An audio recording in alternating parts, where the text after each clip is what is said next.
अध्याय 91। मैं वापस नहीं जा सकता, मेरी मार्शल आत्मा को जागृत होने की आवश्यकता है। एआई मॉडल जेमिनी -2.5 योजक FLASH। अध्याय 91। पीछे मुड़कर नहीं देखना, आत्मा जागृति का समय। कियान रेंजुए की आवाज सुनकर नर्म हड्डियों वाला खरगोश जो इधर उधर छटपटा रहा था धीरे धीरे शांत हो गया। उसने संघर्ष करना छोड़ दिया, उसकी आंखें आंसुओं से भर गईं। उसने क्रोध से कियान रेंजू को देखा। ये सुंदर मानव सचमुच बहुत घृणित था। यदि वह उसे मारने ही वाला था तो पहले उसे पूरी तरह से धोकर साफ करने की जहमत क्यों उठाई। गुटरगू पिताजी, माँ, ज़िया वो आपको ढूंढने आ रहा है। नर्म हड्डियों वाला खरगोश हार मानकर अपनी आंखें बंद कर रहा था, जिससे कियान रेंजू हतप्रभ रह गया। जीव, तुम क्या कर रहे हो? अचानक कमरे में एक जानी पहचानी लेकिन अजीब सी आवाज गूंजी। कियान रेंजू ने भौहें सिकोड़ी और ऊपर देखा। वह तुरंत अचंभित रह गया। उसके सामने दरवाजे पर खड़ी आकृति बिल्कुल उसकी तरह थी, यहाँ तक कि आवाज भी एक जैसी थी। सॉफ्टबोन्स रैबिट ने भी अपनी आंखें खोली और अपने सामने एक और कियान रेंजू को देखा। उसने लगभग अपनी आंखें घुमा ली और बेहोश हो गया। धमाका! नर्म हड्डियों वाला खरगोश कॉफी टेबल पर गिर गया। कियान रेंजू ने अपनी ओर आती हुई आकृति को देखा। उसकी आंखें सुखद आश्चर्य से भर गई। उसने खुशी से कहा, तुम एजी हो, कैसा है? क्या बड़ी बहन भी उसकी तरह दिखती है? कियान रेंजू मुस्कुराए, अपनी बाहें फैलाई और कियान रेंजू के सामने घूम गई। आप करते हैं, आप वास्तव में करते हैं। कियान रेंजू ने फल काटने वाला चाकू पकड़े हुए बार बार सिर हिलाया। फिर उसने भौहें चढ़ाई। लेकिन एजी को इस तरह देखकर मुझे बहुत अजीब लग रहा है।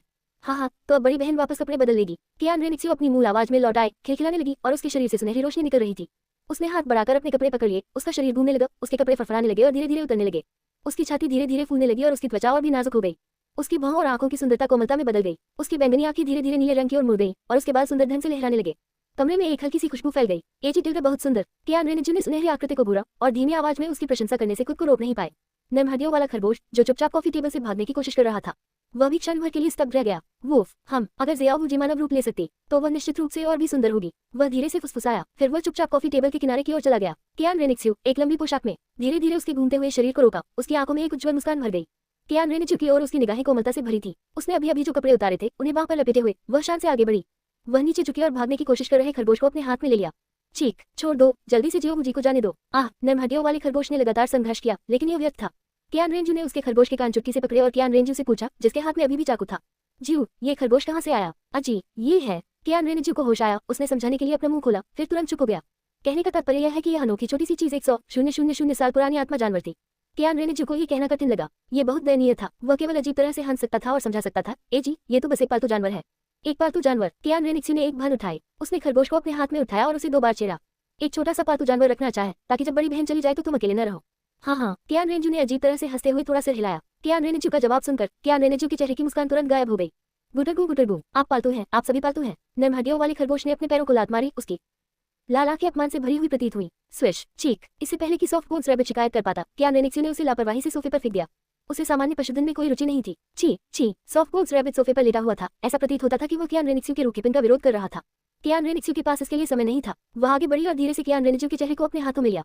उसने माफी मांगी। माफ करना, जियो, बड़ी बहन पर भरोसा रखो, मैं तुमसे मिलने जरूर आऊंगी। अजी, बेशक मुझे तुम पर भरोसा है। कियान रेंजू ने व्यंग्यात्मक ढंग से हंसते हुए अपने हाथ में चाकू उठाया और पूछा, एजी, क्या आप कुछ फल लेंगे? थोड़ा सा, कृपया। कियान रेंजू मुस्कुराए और अपना हाथ कियान रेंजू के हाथ में डाल दिया। सोफे पर बैठ गई और उसके कंधे पर झुक गई। चलो, बाद में पहाड़ से नीचे टहलने चलते हैं। कल बड़ी बहन स्पिरिट हंट पर जा रही है। कियान रेंजू ने सिर हिलाया। अपनी चौथी आत्मा की अंगूठी प्राप्त करने के बाद कियान रेंजू को स्वर्डू शहर के लिए रवाना होना होगा। आत्मा की खोज शब्द सुनकर नर्म हड्डियों वाला खरगोश जो अपनी पीठ के बल लेटा हुआ था तुरंत ही अपनी लड़ाकू भावना वापस पा गया। वह तुरंत पलट गया और खड़ा हो गया। हालांकि इससे पहले कि वह एक कदम भी उठा पाता, कियान रेंजू ने उसे गर्दन से पकड़ा, पीछे खींचा और कॉफी टेबल पर दबा दिया। चीख! जैसे ही वह विरोध करने वाला था, उसके सामने रखे आधे हरे सेब को देखकर वह अनजाने में ही उसे निगल गया। पहले इतने संघर्ष और भागने के बाद वह पहले से ही भूखा था। वह बिना किसी औपचारिकता के उस पर टूट पड़ा और उसे बड़े चाव से खा गया। उसकी लाल आंखें उस युवक पर कड़ी नजर रख रही थी जो कियान रेंजू को कटे हुए फल खिला रहा था। सेब खाते समय वह गुनगुनाता और बड़बड़ाता भी था, बस तुम रुको, मैं तब भागूंगा जब जियो मुझे भर जाएगा। पहाड़ से नीचे उतरते समय कियान रेंजू और कियान रेंजू हाथ पकड़े हुए ज्यादा दूर नहीं चले थे। खरगोश जो उससे विपरीत दिशा में भागने की कोशिश कर रहा था, अचानक उसके कंधे पर प्रकट हुआ और पहाड़ी रास्ते की सीढ़ियों से लुढ़क गया। एक धीमी सी आवाज निकालते हुए कियान रेंजू ने भौहें चढ़ाई, नीले आकाश और सफेद बादलों की ओर देखा। उसने हैरान होकर कियान रेंजू की ओर अपनी नजरें झुकाई और पूछा, ये खरगोश हमारा पीछा कैसे कराया? ओह! कियान रेंजू भी क्षण भर के लिए स्तब्ध रह गया। वह अजीब तरह से हंसा, अपना पैर बढ़ाया और खरगोश को धीरे से सड़क किनारे झाड़ियों में ले गया। धप! चीख! कियान रेंजू ने खरगोश की चीखों को अनसुना कर दिया। वह कियान रेंजू की ओर मुस्कुराया और कहा, हे एजी, इसकी परवाह मत करो, चलो चलते रहें। फफ! कियान रेंजू अपनी हंसी रोक नहीं सकी और उसने सिर हिला दिया।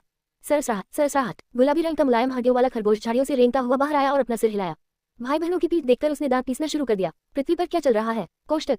जियो मुझे हार नहीं मानेगी। चार्ज! उसमें से कुछ तेज चीखें निकली। खरगोश तुरंत ही कियान रेंजू से विपरीत दिशा में भाग गया।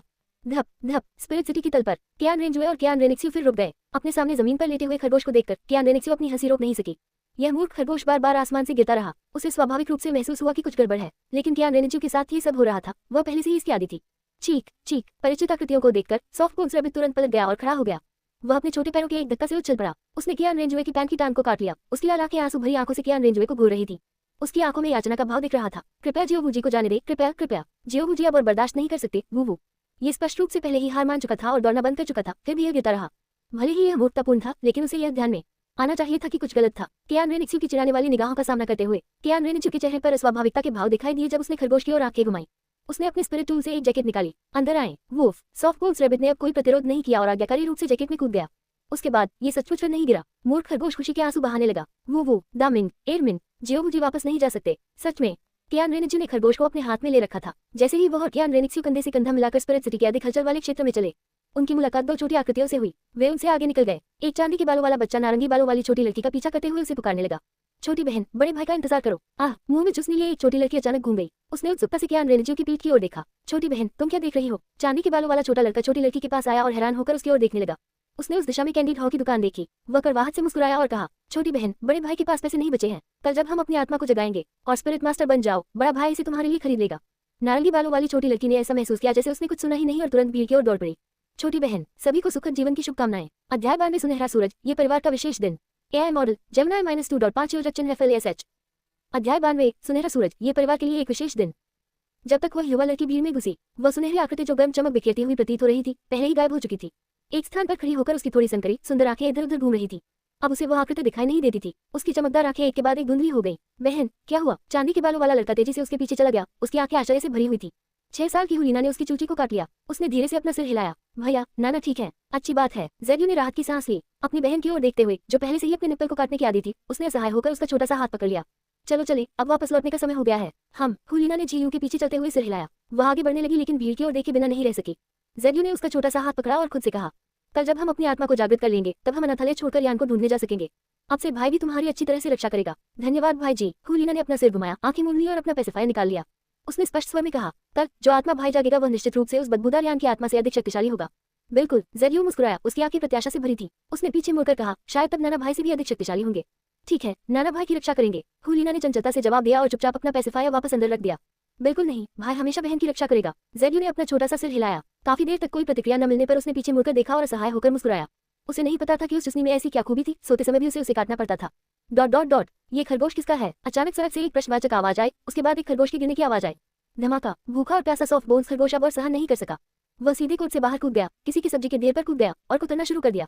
फिर उसे हाथ उठाकर जमीन पर गिरा दिया गया। ये वापस कियान रेनिक्सू के पैरों पर लुढ़क गया। चीख। नम हड्डियों वाला खरगोश जमीन पर गिरा पड़ा था। उसकी आंखें क्रोध से भरी हुई थी। वह उस विक्रेता को घूर रहा था जो जीवन का अनुभव कर रहा था। स्पिरिट सिटी में रहने वाला हर व्यक्ति स्पिरिट मास्टर था। केवल कुछ ही लोग स्टॉल लगाने के लिए बाहर आए। जियो, आपके पालतू जानवर के चेहरे पर कई भाव हैं। कियान रेनिक्सू ने मुस्कुराते हुए खरगोश की ओर देखा। कियान रेनिक्सू की बांह को कसकर पकड़ते हुए उसके खाली हाथ में पहले से ही कैंडी नागफनी की एक माला थी। कियान रेनिक्सू ने असहाय होकर अपना सिर हिलाया। हाँ, काफी भयंकर। जैसे ही उन्होंने बात की, कियान रेनिक्सू पहले ही आगे बढ़ चुका था और उसने खरगोश को उठा लिया था जो कूदने और किसी के चेहरे पर लात मारने वाला था। चीख चीख। जियोबूजी को जाने दो, जियोबूजी उससे निपटने जा रही है। कियान रेनिक्सू ने झुंझलाहट से उसके कान चुटकी से पकड़े और उसे हिलाया। खरगोश तुरंत चीखा और अपने दो छोटे मजबूत अगले पैरों को ऊपर उठाया, मानो अपने कानों को ढकने के लिए। अपने आप से व्यवहार करें। जियोबूजी के कान मत खींचो। अगर तुमने फिर से ऐसा करने की हिम्मत की तो मैं तुम्हारी खाल उधेड़ दूंगा और उन्हें मुआवजा दूंगा। चीख। क्यों? ये तो हर जगह पाए जाने वाले खरपतवार हैं। नम हड्डियों वाला खरगोश चीखा। उसकी आंखों में आक्रोश झलक रहा था। जंगल में वो जो चाहे खा सकता था। ये सड़क किनारे उगे खरपतवार, पहले तो वो उनकी तरफ देखता भी नहीं था, मानो उसकी अवज्ञा को महसूस कर रहा हो। कियान रेनिक्सू ने अपनी आंखें सिकोड़ ली और दोनों हाथों से उसके कान खींचकर उसे झूले की तरह झुलाया। चीख चीख। छोटे खरगोश के अंग लगातार फड़फड़ा रहे थे, आंसू लगभग बाहर निकल रहे थे। मैं हिम्मत नहीं करूंगा, मैं हिम्मत नहीं करूंगा। जियोबूजी अब और हिम्मत नहीं करूंगा। उसके हाथ में मानव जैसे भाव लिए हुए हास्यास्पद खरगोश को देखकर कियान रेनिक्सू की बैंगनी आंखों में मुस्कान थी। ये तो कुछ ऐसा ही है, ऐसा लगता है कि इसमें 100,000 साल पुराने आत्मिक जानवर की कुछ विशेषताएं हैं। चीख चीख। जियोबूजी नहीं है, नहीं है, बकवास मत करो। ये सुनकर सॉफ्ट बोन्स खरगोश लगातार अपने अगले पैर हिलाता रहा। जियो, चलो, बहन ने तो पहले ही खरीद लिया है। जब कियान रेनिक्सू खरगोश को प्रशिक्षित कर रहा था, तब कियान रेनिक्सू ने पहले ही बिल का भुगतान कर दिया था। उसने अपने हाथ में कुछ जंगली सब्जियां पकड़ी हुई थी। कियान रेनिक्सू ने खरगोश की गर्दन पकड़ी और आगे बढ़ा। वह मुस्कुराया और अपना मुंह खोला और कियान रेनिक्सू द्वारा उसे दी गई कैंडी नागफनी के आखिरी आधे हिस्से को चबाया। उसने उसे खींच लिया। बहन, ये चीजें मुझे दे दो। कियान रेनिक्सू ने कियान रेनिक्सू के हाथ से बुना हुआ थैला लिया और लापरवाही से खरगोश को उसके अंदर फेंक दिया। चीख चीख। सॉफ्ट बोन्स रैबिट की उत्साहित संतुष्ट चीखें बैग से आ रही थी। ऐसा मत सोचो कि तुम इन सड़क किनारे की घासों से अपने पापों का प्रायश्चित कर सकते हो। आज स्वादिष्ट स्वादिष्ट। कियान रेनिक्सू ने अपना हाथ उठाया और कियान रेनिक्सू की बांह को गले लगा लिया। वह मुस्कुराए और बोली, चलो, वापस जाने का समय हो गया है। माँ का काम भी अब तक हो गया होगा। कियान रेनिक्सू मुस्कुराया और सिर हिलाया। उन्होंने उसे याद दिलाया, बहन, जब आप 10,000 साल के आत्मिक जानवर को चुनती हैं तो खुद पर ज्यादा दबाव न डालें। चिंता मत करो, बहन अपनी सीमा जानती है। कियान रेनिक्सू की कोमल आवाज थोड़ी लंबी हो गई। उसने दोनों हाथों से कियान रेनिक्सू का हाथ पकड़ लिया, उसके कंधे पर झुक गई और दीप्तिमान मुस्कान दी। यह आत्मा शहर, हालांकि यह इंपीरियल सिटी या मुख्य शहरों जितना जीवंत नहीं है, अन्य स्थानों की तुलना में यहाँ अतिरिक्त सुनहरा सूरज था। Dot dot dot. अगली सुबह स्पिरिट अवेकनिंग हॉल ने अपना काम शुरू कर दिया। जेड्यू और उसकी बहन जल्दी पहुंच गए और छोटी कतार में पीछे खड़े हो गए। प्रकाश की 2 सुनहरी धाराएं आकाश में फैल गईं। कियान दाओलियो व्यक्तिगत रूप से कियान रेनिक्सू के लिए एक आत्मा का शिकार करने के लिए स्टारडू महान वन में जाएंगे। सुप्रीम पोंटिफ पैलेस के सामने औपचारिक पोशाक पहने और राजदन पकड़े हुए बीबीडोम ने ऊपर देखा और प्रकाश की धाराओं को दूर तक गायब होते देखा। बिस्तर पर कियान रेनिक्सू का चेहरा मीठी खुशबू से थोड़ा नम था। वह धुंधला, आधा जगा हुआ और आधा सोया हुआ था। धप धप धप। बिस्तर के पास छोटे से बुने हुए थैले के अंदर सॉफ्ट बोन्स रैबिट एक बिना सिर वाली मक्खी की तरह इधर उधर टकराता रहता था। Dot dot dot. उसी दिन दूर स्वर्डू शहर में ये परिवार के निवास पर गुलाबी सेट जैसी मूर्ति वाली एक छोटी बच्ची इस विशेष दिन पर जल्दी उठ गई। उसके नाजुक नीले लंबे बाल उसकी पीठ पर लहरा रहे थे। उसकी लंबी पलकें थोड़ी सी मुड़ी हुई थी और उसकी बड़ी नीली आंखें बेहद खूबसूरत थी। वे नीचे तक साफ थे, उनमें अशुद्धता का कोई निशान नहीं था। एक हल्की सी पलक झपकते ही वे आत्मा से भरे हुए बोलने लगे। छोटी लड़की तेजी से छत के नीचे भागी। उसकी मुस्कान उज्जवल। दादाजी दादाजी, देर तक मत सोइए, जल्दी कीजिए और लिंगलिंग के साथ उसकी आत्मा को जगाने जाए। उसकी तीखी आवाज पहाड़ी नदी में बहते झरने के पानी की तरह ठंडी सुबह की हवा में तैर रहा था। Tap tap. ये लिंगलिंग दरवाजा खटखटाती रही। उसकी शुद्ध सफेद छोटी पोशाक उसे अन्य दुनिया की प्रतीत कराती थी, मानो वह नश्वर दुनिया से संबंधित नहीं थी। उसके पीछे पीले रंग की महलनुमा पोशाक पहने एक खूबसूरत महिला तेजी से चल रही थी। लिंगलिंग, बच्चे, मैंने तुमसे कहा था तुम्हारे दादाजी को आराम की जरूरत है। सुंदर महिला ये लिंगलिंग को खींचने वाली थी, लेकिन दरवाजा अचानक खुल गया। चरमराहट। इसके बाद जोरदार हंसी हुई। अच्छा पोती, दादाजी बहुत देर पहले जाग गए। दादाजी। ये लिंगलिंग को एक उद्धारकर्ता दिखाई दिया और उसने तुरंत ये रेनिक्सन पर हमला कर दिया। अरे, ये रेनिक्सन प्यार से थोड़ा नीचे झुकी और ये लिंगलिंग के खूबसूरत बालों को सहलाया। आज वह साधारण रूप से साफ सुथरे कपड़े पहने हुए था। उसके बाल और दाढ़ी सावधानी से कंघी किए हुए थे। पापा। सुंदर महिला ने ये रेनिक्सन को देखा। उसकी आंखें थोड़ी लाल थी। ये रेनिक्सन ने अपनी बेटी की ओर देखा। किंशुई, तुम पहले नाश्ता बनाओ, पापा फिर से अच्छा खाना खा लेंगे। हाँ, हम। बेटी अब जाएगी। ये किंशुई की आवाज आंसुओं से भर गई और उसकी आंखें तुरंत लाल हो गई। लेकिन वो नहीं चाहती थी कि उसकी बेटी ये देखे, इसलिए उसने जल्दी से अपना मुंह और नाक ढक लिया और वहां से चली गई। वही रेनिक्सन के लिए दुखी थी और अपनी बेटी के प्रति भी क्रूरता महसूस करती थी। उसे इससे उबरने में कितना समय लगेगा। सभी को सुखद जीवन की शुभकामनाएं। अध्याय 93 दूसरों को क्यों दे, जनजात 9वां स्तर। AI मॉडल जेमिनी -2.5 योजक FLASH। अध्याय 93 इसे किसी और को क्यों दे, सहज स्तर 9। ये लिंगलिंग जो ये रेनिक्सन को पकड़े हुए थी ने ऊपर देखा। उसके कोमल चेहरे पर उलझन झलक रही थी। दादाजी, लिंगलिंग अपनी आत्मा को जगाने वाली है, माँ दुखी क्यों लग रही है। ये रेनिक्सन मुस्कुराए, नीचे बैठी और उसे दिलासा दिया। ऐसा कैसे हो सकता है, एक बार जब आप अपनी आत्मा को जगा लेंगे तो वह आपसे और भी अधिक प्यार करेगी। वास्तव में ये लिंगलिंग बहुत खुश थी। उसने अपनी अलौकिक आसमानी नीली आंखें उठाई। तो क्या लिंगलिंग बहुत सारी कैंडी खा सकती है। हाँ, आप कर सकते हैं। ये रेनिक्सन मुस्कुराया, नीचे बैठा और अपनी पोती को उठा लिया। वह अपनी सामान्य कुर्सी पर चला गया, बैठ गया और आधा पीछे झुककर ये लिंगलिंग को अपनी बाहों में ले लिया। ये लिंगलिंग ने भौहें चढ़ाई और ये रेनिक्सन की कमर खुजाने लगी। उसने हैरान होकर पूछा, दादाजी, आपने लिंगलिंग को सेट पेंडेंट देने का वादा किया था, है ना। वह कहाँ है। ये रेनिक्सन मुस्कुराए और धीरे से समझाया, दादाजी ने लिंगलिंग के लिए किसी ऐसे व्यक्ति को ढूंढ लिया है जो दादाजी की ओर से जीवन भर तुम्हारा साथ दे सके। जेड पेंडेंट उसके पास है, तुमने इसे किसी और को दे दिया। ये लिंगलिंग स्तब्ध रह गई, उसका सुंदर सा चेहरा उतर गया। उसने उलझन में पूछा, तुम इसे किसी और को क्यों दोगे। दादाजी ने लिंगलिंग से वादा किया था, क्योंकि वह आपकी रक्षा कर सकता है। ये रेनिक्सन ने धैर्यपूर्वक समझाया, मेरी रक्षा करो। ये लिंगलिंग ने आश्चर्य से अपनी स्पष्ट सुंदर आंखें झपकाईं। क्या उसके पास दादाजी से अधिक आत्मा की अंगूठियां हैं। हाँ, अभी नहीं, बिल्कुल। ये रेनिक्सन ने अपना सिर हिलाया, यह नहीं जानते हुए कि हंसे या रोए, जबकि ये लिंगलिंग पूरी तरह से उलझन में दिख रही थी। तो फिर उसे क्यों दिया, क्योंकि वह भविष्य में दादाजी से आगे निकल जाएगा। ये रेनिक्सन ने अपना हाथ उठाया और धीरे से ये लिंगलिंग के गाल पर हाथ फेरा। वह मुस्कुराया और निर्देश दिया, जब वह समय आएगा, अगर लिंगलिंग उसे पसंद नहीं करती है तो बस जेड पेंडेंट वापस ले लो।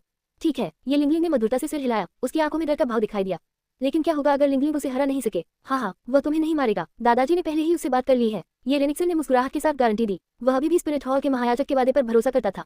तो फिर दादाजी, आपने जेड पेंडेंट किसे दिया। ये लिंगलिंग के बोलना समाप्त करने से पहले दरवाजे के बाहर से एक धीमी घुटी हुई आवाज आई, जिसमें सिसकियां भी थी। पिताजी, लिंगलिंग, नाश्ते का समय हो गया है। दरवाजे पर ये किंशुई की आंखें लाल थी और उसका चेहरा अभी भी पानी की कई बूंदों से ढका हुआ था। उसके सिर के कुछ बाल गीले होकर नीचे लटक रहे थे। वह धीरे धीरे कमरे में चली गई और साधारण व्यंजन व्यवस्थित करने लगी। ये रेनिक्सन ने भौहें चढ़ाई। ये लिंगलिंग जल्दी से जमीन पर कूद गई और आगे बढ़कर ये किंशुई की स्कर्ट को खींचने लगी। माँ, आप क्यों रो रही हैं। लिंगलिंग, मारो नहीं रही है, बस रसोई में धुआं बहुत ज्यादा था। ये किंशुई ने सूंघा और जल्दी से अपना सिर हिलाया। धुआं, तो लिंगलिंग माँ को उसे उड़ाने में मदद करेगी, ठीक है। ये लिंगलिंग ने खुशी से खींचा। हम। ये किंशुई ने थोड़ा सिर हिलाया, नीचे बैठ गई और अपनी मुस्कुराती हुई बेटी को देखा। हुटिल्डा। ये लिंगलिंग ने अपने गुलाबी होंठ फुलाए और धीरे से गर्म हवा छोड़ी। ये किंशुई ने उसे देखा। ऐसा लग रहा था कि उसके आंसू फूट पड़ेंगे और वह पलके झपकाए बिना नहीं रह सकी। उसके गालों पर साफ आंसू बह रहे थे। माटिल्डा। ये लिंगलिंग जम गई। ये देखकर ये रेनिक्सन ने गहरी भौहें चढ़ाई। उसका गला दुख रहा था और वह भारी स्वर में बोला, किंशुई, क्या पिताजी के साथ अच्छा खाना खाना इतना मुश्किल है। वो पिताजी टिल्डा, मैं समझ गया। ये किंशुई अपनी सिसकियां बिल्कुल नहीं रोक पाई। वह जल्दी से उठी, अपना चेहरा ढका और बाहर भाग गई। लिंगलिंग, माँ को बस अपना चेहरा फिर से धोना है। उद्धरण चिन्ह। ये लिंगलिंग ने अपना हाथ उठाया, उस पर चमकते आंसुओं को देखा और हैरान होकर पीछे मुड़ी। दादाजी, माँ को क्या हुआ। ये रेनिक्सन ने जल्दी से अपनी लाल आंखें झपकाईं। उन्होंने सूखी हंसी और समझाया, हाँ कुछ नहीं, शायद खाना बनाते समय आंखें दुखती हैं। उन्होंने इसके बारे में और कुछ नहीं कहा। ये रेनिक्सन ने ये लिंगलिंग को मेज पर खींच लिया और बैठ गई।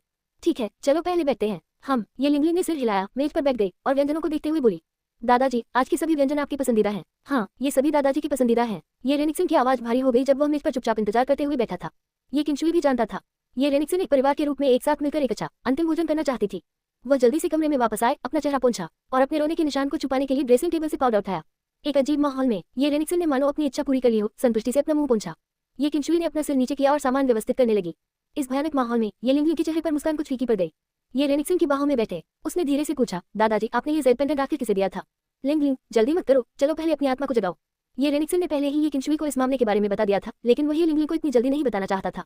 ये लिंगलिंग ने उलझन में पूछा, दादाजी नहीं आ रहे हैं क्या? ये बहुत करीब है। ये रेनिक्सन मुस्कुराया और अपना सिर हिलाया। कोई जरूरत नहीं, दादाजी थक गए हैं, मुझे वापस जाकर थोड़ी नींद लेनी है। लिंगलिंग, इधर आओ, माँ तुम्हें तुम्हारी आत्मा जगाने ले जाएगी। दरवाजे के बाहर खड़ा है। जैसे ही ये किंशुई की आवाज धीमी हुई, वह सिसकियों से कुछ उठ गई। आ रहा हूँ माँ। ये लिंगलिंग खुशी से बाहर भागी और ये किंशुई का हाथ पकड़ लिया। ये किंशुई ने पीछे मुड़कर नहीं देखा। उसने ये लिंगलिंग को खींचा और आगे चली गई। उसे डर था कि अगर वह पीछे मुड़ी तो उसका आंसुओं से सना चेहरा सामने आ जाएगा। उसके कदम भारी थे। वही लिंगलिंग का नेतृत्व नहीं कर रही थी, बल्कि ये रेनिक्सन को फांसी स्थल तक ले जा रही थी। ये लिंगलिंग अभी भी उछल कूद कर रही थी, पूरी उत्सुकता से। ये रेनिक्सन ने माँ और बेटी की पीठ देखी और धीरे से दरवाजा बंद कर दिया। वह चुपचाप कुर्सी पर लेटा रहा। उसकी आंखों के कोनों से दो धारे गहरे आंसू की बह निकली और उनके साथ ही उसके शरीर की सारी शक्ति भी खत्म हो गई। Dot dot dot. बस आधे घंटे बाद ये लिंगलिंग हड़बड़ाहट में कमरे में घुस आए। दादाजी, दादाजी। लिंगलिंग ने अपनी आत्मा को जागृत कर लिया है। ये 9 हृदय सागर है, बिल्कुल माँ और दादाजी की तरह। घर के बाहर सूरज की रोशनी ने ये लिंगलिंग की छोटी सी आकृति को फैला दिया। पूरा कमरा शांत था। दादाजी, दादाजी। ये लिंगलिंग ने धीरे से पुकारा, धीरे धीरे आराम कुर्सी के पास आकर। उसने धीरे से ये रेनिक्सन के थोड़े कठोर चेहरे पर हाथ फेरा। दादाजी, क्या आप सो गए हैं? लिंगलिंग ने अपनी आत्मा को जगाया और वापस आ गई। तुम्हें लिंगलिंग को बताना चाहिए कि तुमने जेड पेंडेंट किसे दिया। Old dot dot dot. कई दिनों बाद ये लिंगलिंग का छोटा शरीर शोक हॉल में भारी ताबूत के सामने घुटनों के बल बैठा था। उसकी आंखें भ्रम से भरी थी। वह थोड़ी घबराई हुई लग रही थी, अपने आसपास की सिसकियों को सुन रही थी। ये लिंगलिंग की खूबसूरत नीली आंखें लाल थी। वह फिर बुदबुदाए, माँ, दादाजी बहुत देर से सो रहे हैं, वे उठकर लिंगलिंग के साथ क्यों नहीं खेलते? लिंगलिंग, दादाजी अभी तक नहीं जागे हैं। ये किंशुई ने सिसकी रोकी, धीरे से एक नरम कैंडी उठाया और उसे ये लिंगलिंग के मुंह में डाल दिया। अभी तक जागा नहीं, ये लिंगलिंग ने धीरे से कहा। उसका सुंदर चेहरा धीरे धीरे उतर रहा था। पिछले कुछ दिनों में चाहे वो कितना भी पुकारे, वह अब वो दयालु आवाज और हार्दिक हंसी नहीं सुन सकती थी। उसने कैंडी को मुंह में चबाया। उसका चेहरा अनियंत्रित आंसुओं से भरा हुआ था। यह अच्छा नहीं है, ये बिल्कुल भी मीठा नहीं है। ये लिंगलिंग ने अपना हाथ उठाया और अपने हाथ और मुंह से कैंडी को एक तरफ फेंक दिया। Dot dot dot. किसी अज्ञात बिंदु पर एक पारदर्शी ड्रैगन के आकार का मन था। ये परिवार के ऊपर से गायब हो गया। ऐसा लग रहा था जैसे अंतरिक्ष को पार कर रहा हो, स्पिरिट सिटी की ओर उड़ रहा हो। सुप्रीम पोंटिफ पैलेस एक कार्डिनल हॉल में दौड़ा। महामहिम को सूचित करते हुए आत्मा जागृति हॉल में जनजात आत्मिक शक्ति स्तर 9 वाले जुड़वा भाई बहनों की एक जोड़ी है। सभी को सुखद जीवन की शुभकामनाएं। 93/904 अध्याय 94। नर और मादा, क्या ये खरगोशों से ज्यादा मजेदार नहीं है? एआई मॉडल जेमिनी -2.5 योजक FLASH। अध्याय 94। नर या मादा, क्या ये खरगोश से अधिक मजेदार नहीं है?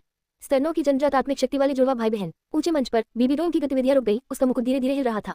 जब उसने नीचे देखा, उसे तुरंत अपने जुड़वा भाई बहनों का ख्याल आया। वास्तव में अनाथालय के भाई का नाम जेड्यू है, उसकी आत्मा 2 चंद्र ब्लेड है, और बहन का नाम हुलीना है। उसकी आत्मा एक आकर्षक लोमड़ी है, जिसमें थोड़ी मजबूत जनजात आत्मा शक्ति है। नीचे कार्डिनल ने आदरपूर्वक उत्तर दिया। बीबी डोम की नाजुक भौहें थोड़ी सिकुड़ गई। एक पल सोचने के बाद उसके पास एक योजना थी। अपनी आस्तीन लहराते हुए उसने निर्देश दिया, पहले सामान्य प्रक्रियाओं के अनुसार मार्शल सो अकादमी में उनके लिए व्यवस्था करें, फिर बहन को मुझसे मिलने के लिए लाएं। हाँ। कार्डिनल ने झुककर पीछे हट गए। हुटिल। बीबी डोम ने अपना माथा रगड़ा। वह अभी भी अपने सिर पर बैंगनी सुनहरे मुकुट के भार की आदी नहीं थी। उसने बाहर खुले आसमान की ओर देखा और धीरे से कहा, ज़ियाओ सो जा रही है, चलो क्या रेनिजू के लिए कोई खेलने वाला साथी ढूंढते हैं। देखते हैं। इससे पहले कि उसके शब्द धुंधले पड़े, उसके थके हुए सुंदर चेहरे पर असंख्य कोमल भावनाएं झलक रही थी। दोपहर को अपने बेटे से मिलने के बारे में सोचते हुए बीबी डोम को महसूस हुआ कि उसका नाजुक शरीर काफी हल्का हो गया है और वह अपने काम में जुट गई। अचानक उसे कुछ सांत्वना देने वाली चीज हाथ लगी। उसका चेहरा गर्मजोशी और कोमलता से लाल हो गया। जियोजू के जाने के बाद क्या रेनिजू अकेले सोएगा? शायद उसे इसकी आदत नहीं होगी, है ना? बीबी डोम हल्के से मुस्कुराए। उसका मूड बहुत खुशनुमा हो गया। कमरे में बेहोश किया रेनिजू अंततः जाग गया। वह उठकर बैठ गया और अपना सिर खुजाने लगा। उसके बिखरे बालों पर एक लत सी खड़ी हो गई और उसकी नींद से भरी बैंगनी आंखें जमीन पर पड़े बुने हुए थैले को देख रही थी। वह अपनी आंखें घुमाने और कोसने से खुद को नहीं रोक सका। बेवकूफ खरगोश, कोई शिष्टाचार नहीं। कल रात उस मूर्ख खरगोश ने रात के अंधेरे में भागने की कोशिश की, जिससे कि रेनिजू कई बार जाग गया। वो बुने हुए थैले से विनती भरी आवाज आई। कि रेनिजू खड़ी हुई, नीचे झुकी और बुने हुए थैले को फिर से खोला। उसने देखा तक नहीं, बस जमा ली और चला गया। चीख। गुलाबी खरगोश के कान बाहर निकल आए, साथ ही एक खुशी भरी चीख भी निकली। वाह, जियोबू जी आखिरकार बाहर आ गई। जियोबू जी का दम घुटने वाला था। सॉफ्टबोन्स रैबिट ने दाएं बाएं देखा और कियान रेंजू को दूर जाते हुए देखा। उसने सांस छोड़ी, अपने दांत पीसे और अपने 2 छोटे पैरों को आपस में फंसा लिया, जिससे वह उत्तेजक लग रहा था। मानव, जियोबू जी का नाश्ता कहाँ है? उसने 1-2 बार आवाज लगाई, लेकिन कियान रेंजुए से कोई जवाब नहीं मिला। नर्म हड्डियों वाला खरगोश जैसे ही बुने हुए थैले से बाहर निकलने वाला था, उसने स्वयं भोजन की तलाश करने का निर्णय लिया। वह चीख निकली, आह! आसमान से एक हरा सेब गिरा और सॉफ्टबोन्स खरगोश के सिर पर लगा। झनकार। उसने उसे वापस बुने हुए थैले में डाल दिया। इधर उधर मत भागो, वरना अगर कोई तुम्हें परेशान कर दे तो मैं जिम्मेदार नहीं होऊंगा। कियान रेनिजू ने जम्हाई ली और चेतावनी दी। फिर उसने केतली से पोषक तत्व का घोल लिया और ब्लू सिल्वर एम्पर को पानी पिलाया। गमले में कोमल अंकुर पहले ही निकल आए थे। वो जब तक सॉफ्टबोन्स रैबिट ने अपना सिर फिर से बाहर निकाला। कियान रेनिजू पहले ही बाथरूम में प्रवेश कर चुका था और अंदर से पानी टपकने की आवाज आ रही थी। हंस, जियोबू जी जल्द या बाद में बच निकलेगा। नर्म हड्डियों वाले खरगोश की आंखों में दृढ़ संकल्प का संकेत दिखाई दिया। फिर वह हरे सेब को पकड़े हुए बाहर कूद पड़ा और उसके खरगोश जैसे दांत काम करने लगे। क्रंच, बाथरूम में पानी की आवाज बंद हो गई। कियान रेनजू अचानक अंदर से बाहर आया। उसका शरीर पानी की बूंदों से ढका हुआ था। उसने फर्श पर गीले पैरों के निशान छोड़ दिए। नर्म हड्डियों वाले खरगोश ने, जो भोजन कर रहा था, हलचल सुनी और तुरंत ऊपर देखा। उसकी लाल आंखें थोड़ी सी कांप उठी और उसके पंजे में रखा सेब गिर गया। मैं तुम्हारे बारे में लगभग भूल ही गया था, ये खरगोश इतना गंदा। चीख चीख। जब कियान रेंजू ने उसे अपने हाथ में पकड़ा तो सॉफ्ट बोन्स रैबिट ने हताश होकर संघर्ष किया। आह नहीं नहीं, जियो मुझे अंदर नहीं जाएगा। दुर्भाग्यवश कियान रेंजू ने अपना मन बना लिया था। वह इसे अच्छी तरह धोने जा रहा था। चीख चीख। आह जियो मुझे तुम्हें मार डालेगा। बाथरूम से खरगोश के रोने की आवाजें आती रहीं, साथ ही कियान रेंजुए की फुसफुसाहट। वैसे ये खरगोश नर है या मादा, मैं भी देख लेता हूँ। चीख नहीं। आह। सुप्रीम पोंटिफ पैलेस में बीबी डोन ऊंचे मंच पर बैठी थी, जबकि क्रिसेंथेमम डुलुओ और गोस्ट डुलुओ सीढ़ियों के दोनों ओर खड़े थे। एक छोटा सा व्यक्ति डरते डरते अंदर आया। उसकी थोड़ी लंबी बड़ी आंखों में जिज्ञासा, डर और उत्साह था। जल्दी करो और महामहिम सर्वोच्च पोप को अपना सम्मान अर्पित करो। उसके बगल में बैठे कार्डिनल ने नारंगी बालों वाली लड़की को याद दिलाया। हुलियाना की आंखों में डर का भाव था। अपने कपड़ों के किनारे को दबाते हुए उसने अपना सिर नीचे किया और दोनों घुटनों के बल जमीन पर बैठ गई। उसने डरते हुए कहा, आपका महामहिम सर्वोच्च पोप नमस्कार। हुलियाना की आवाज धीमी थी और उसने अपना सिर नीचे झुका रखा था, इधर उधर देखने की हिम्मत नहीं कर रही थी। बीबी डोन मुस्कुराए और हुलियाना की ओर हाथ हिलाया। अरे उठो, डरो मत, ऊपर आओ ताकि मैं तुम्हें अच्छी तरह देख सकूं। हुलियाना एक क्षण के लिए जमीन पर घुटनों के बल बैठी, फिर अपने बगल में खड़े कार्डिनल की ओर देखने लगी। महामहिम सर्वोच्च पोप की बात सुनो। ये सुनकर हुलियाना तुरंत उठ खड़ी हुई। वह छोटे तेज कदमों से सीढ़ियां चढ़ी। उसका दिल थोड़ी आशंका से भरा हुआ था। जैसे ही उसने बीबी डोन को करीब आते देखा, उसकी आंखों में प्रशंसा की झलक दिखाई दी। आह, शायद वह बहुत ज्यादा तल्लीन थी, इसलिए आखिरी सीढ़ी पर कदम रखते समय वह लड़खड़ा गई। जैसे ही वह जमीन पर गिरने वाली थी, एक कोमल हाथ पहले ही उसके छोटे शरीर को पकड़ चुका था। जब उसने ऊपर देखा तो उसकी नजर बीबी डोन के मुस्कुराते हुए सुंदर चेहरे पर पड़ी। आप कैसे हैं? क्या आप ठीक हैं? नहीं नहीं, मैं ठीक हूँ, धन्यवाद महामहिम सर्वोच्च पोप। हुलियाना ने अपना शरीर सीधा किया और उसकी नाक की चारों ओर फैली हुई सुगंधित खुशबू बहुत सुखद थी। वह अपनी छोटी सी नाक हिलाने से खुद को नहीं रोक सकी। बीबी डोन ने उसके गोरे कोमल गलों को सहलाया और उसके बिखरे छोटे बालों को सहलाया। अपने सामने रखी चीनी मिट्टी की गुड़िया को देखकर वह काफी संतुष्ट थी। उसने धीरे से कहा, अब मुझे अपनी आत्मा दिखाओ। हुलियाना ने थोड़ा सिर हिलाया। उसके पीछे से एक हल्की नारंगी रोशनी निकली और एक पतली आलसी आकर्षक लोमड़ी प्रकट हुई। ये हुलियाना के शरीर में विलीन हो गया। उसके बालों से मुलायम लोमड़ी के कान निकले हुए थे और उसके पीछे से एक रोएदार बड़ी पूंछ निकली हुई थी।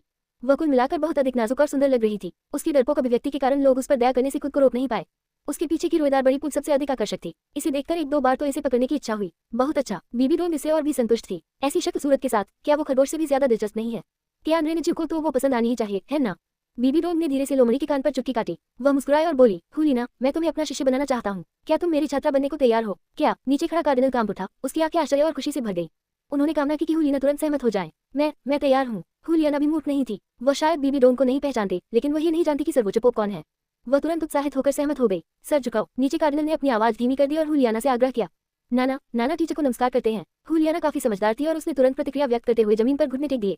हाँ, घुटने टेकने की कोई जरूरत नहीं है, बस झुकना ही काफी है। बीबी डोन ने कार्डिनल के अतिरिक्त शब्दों पर ध्यान न देते हुए हंस दिया। सीधे शब्दों में कहें तो बीबी डोन ने हुलियाना को अपने संरक्षण में ले लिया। इसके बाद उन्होंने कार्डिनल को एक खबर फैलाने का निर्देश दिया। सभी को सुखद जीवन की शुभकामनाएं। 94/904 10.4%। 94/904 10.4%। Contents about this book. अध्याय 95। भाई शिंगजी बहुसास को खाना चाहती है। एआई मॉडल जेमिनी -2.5 योजक FLASH। अध्याय 95। संपुत्र वरिष्ठ भाई बहुसास को खाना चाहती है। कार्डिनल को जाते हुए देखना। तब बीबी डोन को एहसास हुआ कि अब बहुत देर हो चुकी है। उसने अपना सिर घुमाया और निर्देश दिया, युगवान, क्या संपुत्र के लिए आवश्यक सभी चीजें तैयार हैं? महाराज, सब कुछ तैयार हो गया है। गुलदाउदी डोलुओं ने शान से थोड़ा सा झुकाया। तो इसे नाश्ते के साथ भेज दो, जीव को ज्यादा इंतजार मत करने दो। बीबी डोन की आंखों में कोमलता झलक रही थी और उनके शब्द स्नेह से भरे हुए थे। हाँ, आपका अधीनस्थ तभी जाकर यह काम करेगा। क्रिसेंथेमम डुलुओं ने सहमति जताई और तुरंत मुख्य हॉल से बाहर निकल गया। महामहिम संपुत्र को भोजन पहुंचाना पहली बार नहीं था जब उन्होंने और गोस्ट डुलुओं ने ऐसा किया था। इतने वर्षों से कियान रेंजू सर्वोच्च पोप महल में इस तरह का व्यवहार पाने वाले पहले संपुत्र थे। यहाँ तक कि भोजन करने के लिए भी एक उपाधि प्राप्त डोलुओ बुजुर्ग की आवश्यकता होती थी। हालांकि वे इससे नाराज नहीं होंगे। संपुत्र हुलियाना, जो उसके बगल में थी, उसकी आंखों में जिज्ञासा थी। नाना, आप थोड़ी देर वहीं बैठिए, आपके गुरु आपको बाद में आपके बड़े भाई से मिलवाने ले जाएंगे। वरिष्ठ भाई। हुलियाना की खूबसूरत आंखें हल्के से झपक गईं। बीबी डोन ने हल्के से सिर हिलाया। उसके शब्दों में गर्व की झलक दी थी। आपका वरिष्ठ भाई मेरे सर्वोच्च पोप महल का संत पुत्र है। जब आप उसे मिले तो आपको असभ्य नहीं होना चाहिए। नाना समझती हैं। हुलियाना ने गंभीरता से सिर हिलाया। वह बता सकती थी कि उसकी शिक्षिका निश्चित रूप से उसके बड़े भाई को बहुत पसंद करती थी। कियान रेंजुए के बारे में जिज्ञासा के साथ हुलियाना दौड़कर पास की सीढ़ियों के किनारे पर गई और बैठ गई तथा एक चुस्नी निकालकर अपने मुंह में डाल ली। ये देखकर बीबी डोन एक पल के लिए स्तब्ध रह गई। लेकिन जब वह बच्चा था तब कियान रेंजू की शक्ल सूरत के बारे में सोचकर उसे राहत मिली। ... आंगन में पूरा आंगन सूर्य की रोशनी से भर गया। स्नान करने और नाश्ता करने के बाद कियान रेंजू मेज पर एक मोटा पकड़े हुए बैठा था। मेज का आधा हिस्सा विभिन्न औषधीय जड़ी बूटियों और कुछ ऐस्कों से ढका हुआ था। दूसरे आधे भाग में एक फूलदान था। ब्लू सिल्वर सम्राट को अंदर रखा गया था। गमले के पास एक गीला गुलाबी खरगोश निश्चल पड़ा था। यदि ये तथ्य न होता कि उसमें अभी भी सांस बाकी होती, इससे अनिवार्यतः ही लगेगा कि वह मर चुका है। चूंकि कियान रेंजू ने इसकी पहचान सत्यापित की और इसे अच्छी तरह से साफ किया। सॉफ्ट बोन्स रैबिट हताश हो गया था, मानो ये जबरदस्ती किया गया हो। उफ! कियान रेंजू ने ऊपर देखा और खरगोश को पलटने के लिए हाथ बढ़ाया, ये सुनिश्चित करने के लिए कि यह समान रूप से गर्म हो और तेजी से सूख जाए। क्या 100,000 साल पुराना आत्मा जानवर इतना नाजुक होता है? नहाने के बाद वह मुरझा जाता है। कियान रेनेजू ने असहाय होकर अपनी आंखें घुमाई। ये सुनकर खरगोश का शरीर रेंग गया, फिर हिलना बंद हो गया। कियान रेनेजू ने अपना सिर हिलाया। उसने एक निश्चित अयस्क उठाया और उसे गारे में फेंक दिया। मूसल को पकड़कर उसने औखल की सामग्री को पीसकर एक साथ मिला दिया। उसके चेहरे पर खुशी झलक रही थी। सौभाग्यवश इस स्पिरिट प्लांट कल्टीवेशन फ्लूइड के लिए किसी उच्च श्रेणी की आवश्यकता नहीं है, सब कुछ एकत्र किया जा सकता है। समय उड़ गया, इसमें पूरा 1 घंटा लग गया। कियान रेनेजू ने अंततः सभी औषधीय सामग्रियों को मिलाया, फिर उचित मात्रा में साफ पानी डाला। पलक झपकते ही पूरा प्रांगण ताजगी भरी खुशबू से भरा हुआ था, जिससे आराम और खुशी का एहसास हो रहा था। चीख! मेज पर लेटा खरगोश हिल गया। गमले में लगा कोमल अंकुर भी धीरे धीरे हिलने लगा। अंततः केवल अंतिम चरण ही शेष है। कियान रेनेजू खड़ी हुई और खुशी से खींची। नर्म हड्डियों वाला खरगोश उठा और ओखली में हरे पन्ने को देखने लगा। वह अपनी नाक हिलाने से खुद को नहीं रोक सका और उसकी लाल आंखों में इच्छा की झलक दिख रही थी। लेकिन उसके बदन में बचा हुआ यश देखकर उसने फिर अपना सिर हिलाया। मुझे लगा कि यह कोई अच्छी बात है, केवल कुत्ता ही उन पत्थरों को खाएगा। नर्म हड्डियों वाले खरगोश ने कियान रेनेजू को देखा, लेकिन वो कुछ समझ नहीं पाया। फिर उसने अपने दांत पीस लिए। उसकी आंखें आक्रोश, शर्म और शिकायत से भर गई। कियान रेनेजू ने भौहें चढ़ाई और उसे अनदेखा करते हुए उसे देखा। उसने अपना हाथ उठाया, अपनी तर्जनी उंगली को काटा और अपना खून ओखली में हरे पन्ने में टपकने दिया। एक चमक में पन्नाहरा जीवन से भरा तरल और भी अधिक मनमोहक हो गया। यह एक शानदार लाल रंग के तालाब में तब्दील हो गया। सफलता! कियान रेनेजू ने खुशी से मोटा को अपनी छाती से लगा लिया। इसके साथ वह ब्लू सिल्वर सम्राट को अपना विशिष्ट उपचारक बना सकता था। तानसान भी अपने वंश को जगाने में पूरी तरह समर्थ होगा। बिना किसी हिचकिचाहट के कियान रेनेजू ने तुरंत ही गारे से कुछ लाल रंग का कल्टीवेशन द्रव गमले में डाल दिया। लाल रंग की तरल पदार्थ ने मिट्टी को दागदार कर दिया। नीचे की ओर रिसने के बजाय ये सब ब्लू सिल्वर एम्पर के अंकुर की जड़ों में इकट्ठा हो गया। नीला रजत सम्राट भी स्पष्ट रूप से बढ़ने लगा। एक अंकुर से ये 10 सेंटीमीटर ज्योकाओं में बदल गया। इसका मुख्य भाग नीले रंग का था, जिस पर सुनहरे पैटर्न थे तथा सुगंध फैल रही थी। ची, वाह, इस घास की खुशबू कितनी अच्छी है। जिज्ञासा से भरा हुआ नर्म हड्डियों वाला खरगोश बिना विस्मय के चिल्लाने से खुद को नहीं रोक सका और फिर यह भूख में बदल गया। हम्फ, बदबूदार इंसान, जियोबू जी का अपमान करने की यही तुम्हारी सजा होगी। ची, इससे पहले कि कियान रेनेजू अपनी उत्तेजना से उबर पाता, नर्म हड्डियों वाला खरगोश गमले पर कूद पड़ा और सीधे नीले चांदी के सम्राट का आधा हिस्सा काट लिया।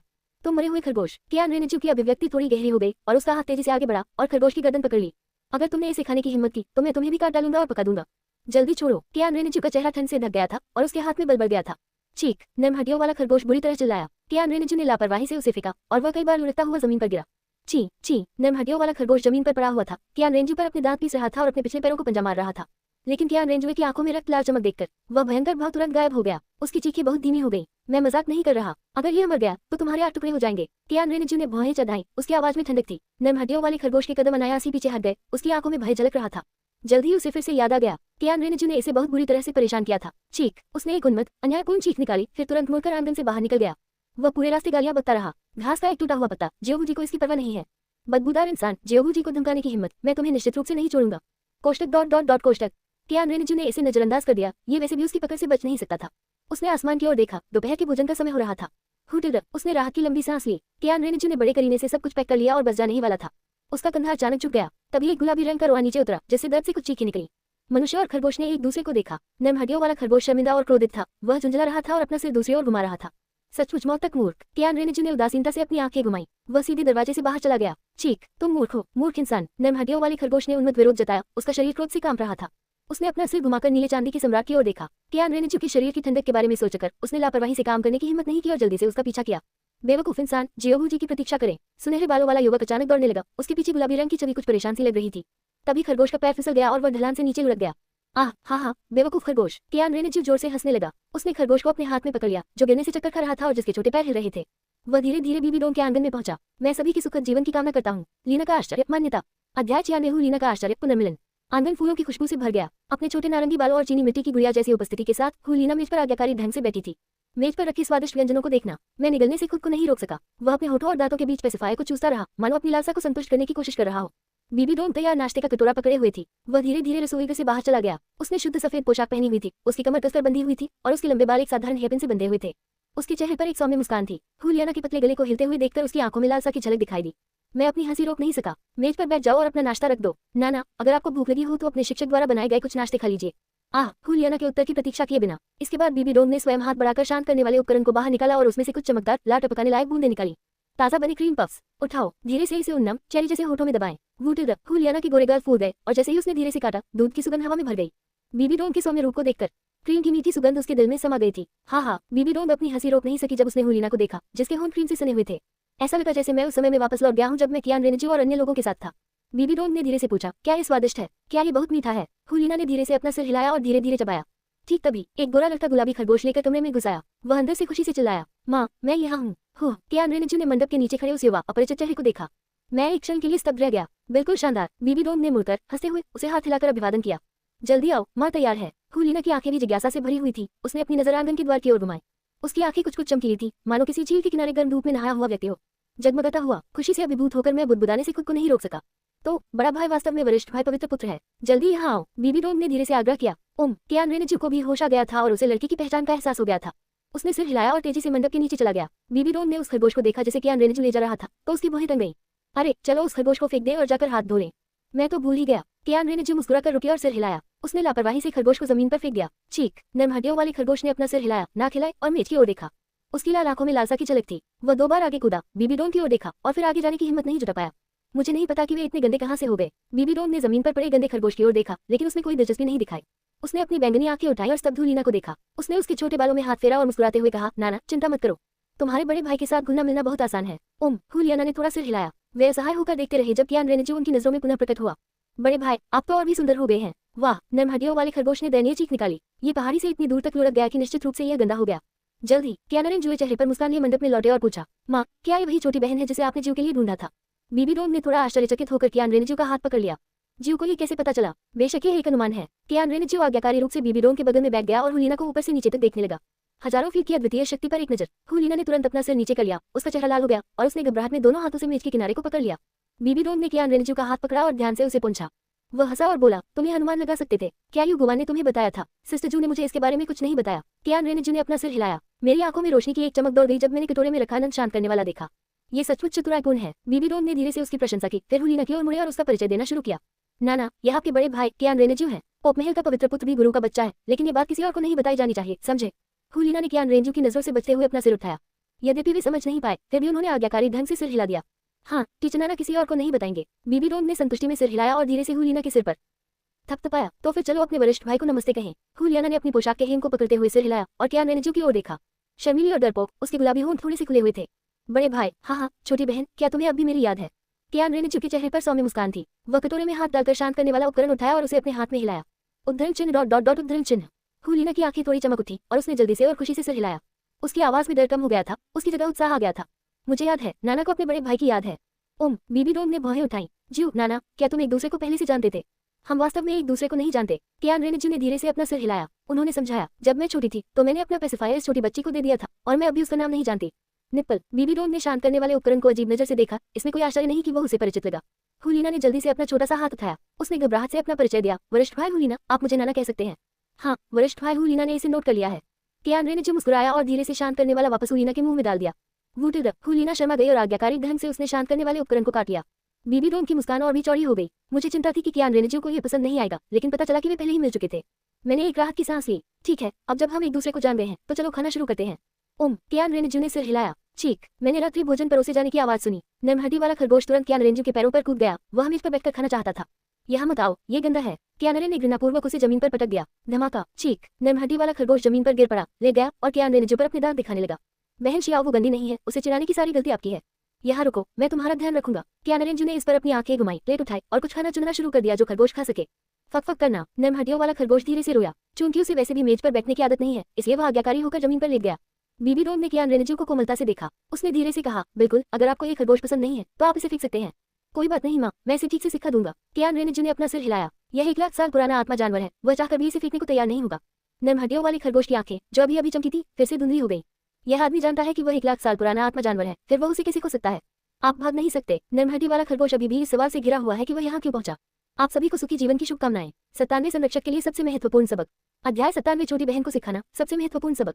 बीबी डोंग ने कियान रेनेजू को स्नेह भरी निगाहों से देखा। माँ तो बस सलाह दे रही है, अगर तुम्हें ये सलाह पसंद है तो इसे रखो। मुझे पता है। कियान रेनेजू ने सिर हिलाया। वह नीचे झुका और भोजन से भरा छोटा बर्तन नरमहड्डियों वाले खरगोश के सामने रख दिया। खा लो, और अगर फिर भी भूख लगी तो मुझे फिर फोन करना। चीख! नरमहड्डियों वाला खरगोश उछलकर अपने पैरों पर खड़ा हो गया, प्रतिक्रिया दी और अपने भोजन का आनंद लेने लगा जैसे कि आसपास कोई और था ही नहीं। हुलिना ने कियान रेनेजू के पीछे हटती हुई आकृति को गौर से देखा। कियान रेनेजू ने मुस्कुराते हुए कहा, माँ चलो हम भी खाना खाते हैं, मैंने इसे पहले ही आपको परोस दिया है। बीबी डोंग मुस्कुराए और अपने हाथ में गर्म सूप कियान रेनेजू को दे दिया। आपको धन्यवाद माँ। कियान रेनेजू ने धीरे से उसे धन्यवाद दिया और अजीब तरह से बीबी डोंग के गाल पर चुंबन किया। बीबी डोंग का चेहरा और भी अधिक खुशी से चमक उठा। ऐसा लग रहा था कि कियान रेनेजू ने उसकी बातों को दिल से ले लिया था। मैं अब और अधिक आत्म जागरूक हो गया हूँ। मेज के नीचे नरमहड्डियों वाले खरगोश ने अचानक अपना सिर उठाया और स्नेही माँ और बच्चे को देखा। मैं अपनी माँ के बारे में सोचने से खुद को रोक नहीं सका। उसकी लाल आंखों में उदासी चमक रही थी। वाह माँ, ज़ियाओ वो आपको बहुत याद करती है। टिडो और डमिंग एमिंग भी। नाना, यह आपका है। धन्यवाद शिक्षक। हुलिना अविश्वसनीय रूप से विनम्र थी और उसने बीबी डोंग द्वारा दिए गए छोटे कटोरे को सावधानीपूर्वक स्वीकार कर लिया। उसके चेहरे पर एक स्पष्ट मुस्कान थी। ये सही है, बिल्कुल। बीबी डोंग ने खुशी खुशी जानवरों को खाना खिलाया। तभी अचानक उसे कुछ याद आया। उसने समझाया, तुम्हारी बड़ी बहन जल्द ही जा रही है और तुम्हारी माँ के पास ज्यादा खाली समय नहीं होगा, इसलिए नाना को अपने साथ रहने दो और तुम भी अपनी माँ को नाना को पढ़ाने में मदद कर सकते हो। ठीक है, मैं समझ गया। कियान रेनजू एक पल के लिए स्तब्ध रह गया, फिर मुस्कुराया और सहमति व्यक्त की। भले ही बीबी डोंग ऐसा न कहे, कियान रेनजू ने हुलीना को उचित ढंग से पढ़ाने के लिए एक विशेष कार्यक्रम बनाने की भी योजना बनाई। बीबी डोंग ने धैर्यपूर्वक निर्देश दिया, तो फिर आप उन्हें धमका नहीं सकते। माँ नहीं। कियान रेनजू ने अपनी आंखें घुमाई, वह ऐसा कभी नहीं करेगा। पफ, बीबी डोंग ने उपहास किया। बेशक वह जानती थी कि कियान रेनजू हुलीना के व्यक्तित्व को देखते हुए उसे कभी परेशान नहीं करेगी, लेकिन अंततः वह बड़ा हो जाएगा। देर सवेर मुझे लड़कियों में रुचि हो जाएगी। बिना कोई और स्पष्टीकरण दिए बीबी डोंग ने फिर से हुलीना की ओर देखा। और नाना, अब से तुम अपने बड़े भाई से सीखोगी। तुम्हें उनका आदर एक शिक्षक की तरह करना चाहिए, समझे? वह न केवल तुम्हारे बड़े भाई हैं, बल्कि एक पवित्र पुत्र भी हैं। हाँ, नाना अच्छे होंगे। हुलीना ने कटोरे पर से अपनी पकड़ ढीली की, जोर से सिर हिलाया और मीठी आवाज में उत्तर दिया। बीबी डोंग ने थोड़ा सिर हिलाया, फिर कियान रेनजू की ओर देखा। जीव, तुम्हारी बड़ी बहन के जाने के बाद तुम माँ के साथ रह सकते हो, ठीक है? जरूर। कियान रेनजू मुस्कुराया और सिर हिलाया। पवित्र पुत्र होने के नाते उनका निवास पोप महल से कुछ दूर था। अच्छी बात है। बीबी डोंग धीरे से हंसी, उसके चेहरे पर हल्की सी लाली फैल गई। किचन नाना कहाँ रहते हैं? हुलीना ने अचानक अपना हाथ उठाया और आंखों में उम्मीद लिए डरते हुए पूछा। उद्धरण चिन्ह डॉट डॉट डॉट उद्धरण चिन्ह। बीबी डोंग ने एक क्षण सोचा, फिर मुस्कुराकर कहा, नाना अभी छोटी है, इसलिए स्वाभाविक रूप से वे यहाँ रह सकती हैं। शिक्षकों के लिए भी उन्हें पढ़ाना सुविधाजनक होगा। हाँ, धन्यवाद शिक्षक। हुलीना रोमांचित हो गई और उत्साह से सिर हिलाया। फिर उसे अपने बड़े भाई जीयू का ख्याल आया। उसने फुसफुसाते हुए कहा, गुरुजी, क्या नाना आज दोपहर स्पिरिट अकादमी जा सकती है? ठीक है, मैं किसी को तुम्हें वहां ले जाने के लिए कहूंगा। बीबी डोंग ने थोड़ा सिर हिलाया। धन्यवाद शिक्षक। Dot dot dot. समय गुजर जाता है, इससे पहले कि हम कुछ समझ पाते अगला दिन आ गया। सुबह का सूरज धीरे धीरे उगता है। शिखर की ओर जाने वाली सीढ़ियों पर कियान रेनजू ने जम्हाई लेते हुए एक छोटी लड़की का हाथ पकड़ रखा था। छोटे नारंगी बाल और छोटा चेहरा, चेहरे पर मुस्कान लिए वो कियान रेनजू के पीछे पीछे चला। भले ही कियान रेन उसे पूरी तरह से नजरअंदाज कर दे, वे बहुत खुश हुए। एक गुलाबी खरगोश चुपचाप कियान रेनजू के कंधे पर बैठा था। नरमहटी वाला खरगोश कल रात भाग नहीं पाया, लेकिन कियान रेनजू के बिना कियान रेनजू अभी भी अच्छी तरह से सो नहीं सका। मैं जल्दी उठा और हुलीना को लेने के लिए पहाड़ से नीचे चला गया। वह इतनी नींद में थी कि उसने अपनी आंखें भींच ली। आह, कियान रेनजू ने आलस से जम्हाई ली। नाना, हम लगभग वहां पहुंच चुके हैं, बस थोड़ी देर और रुको।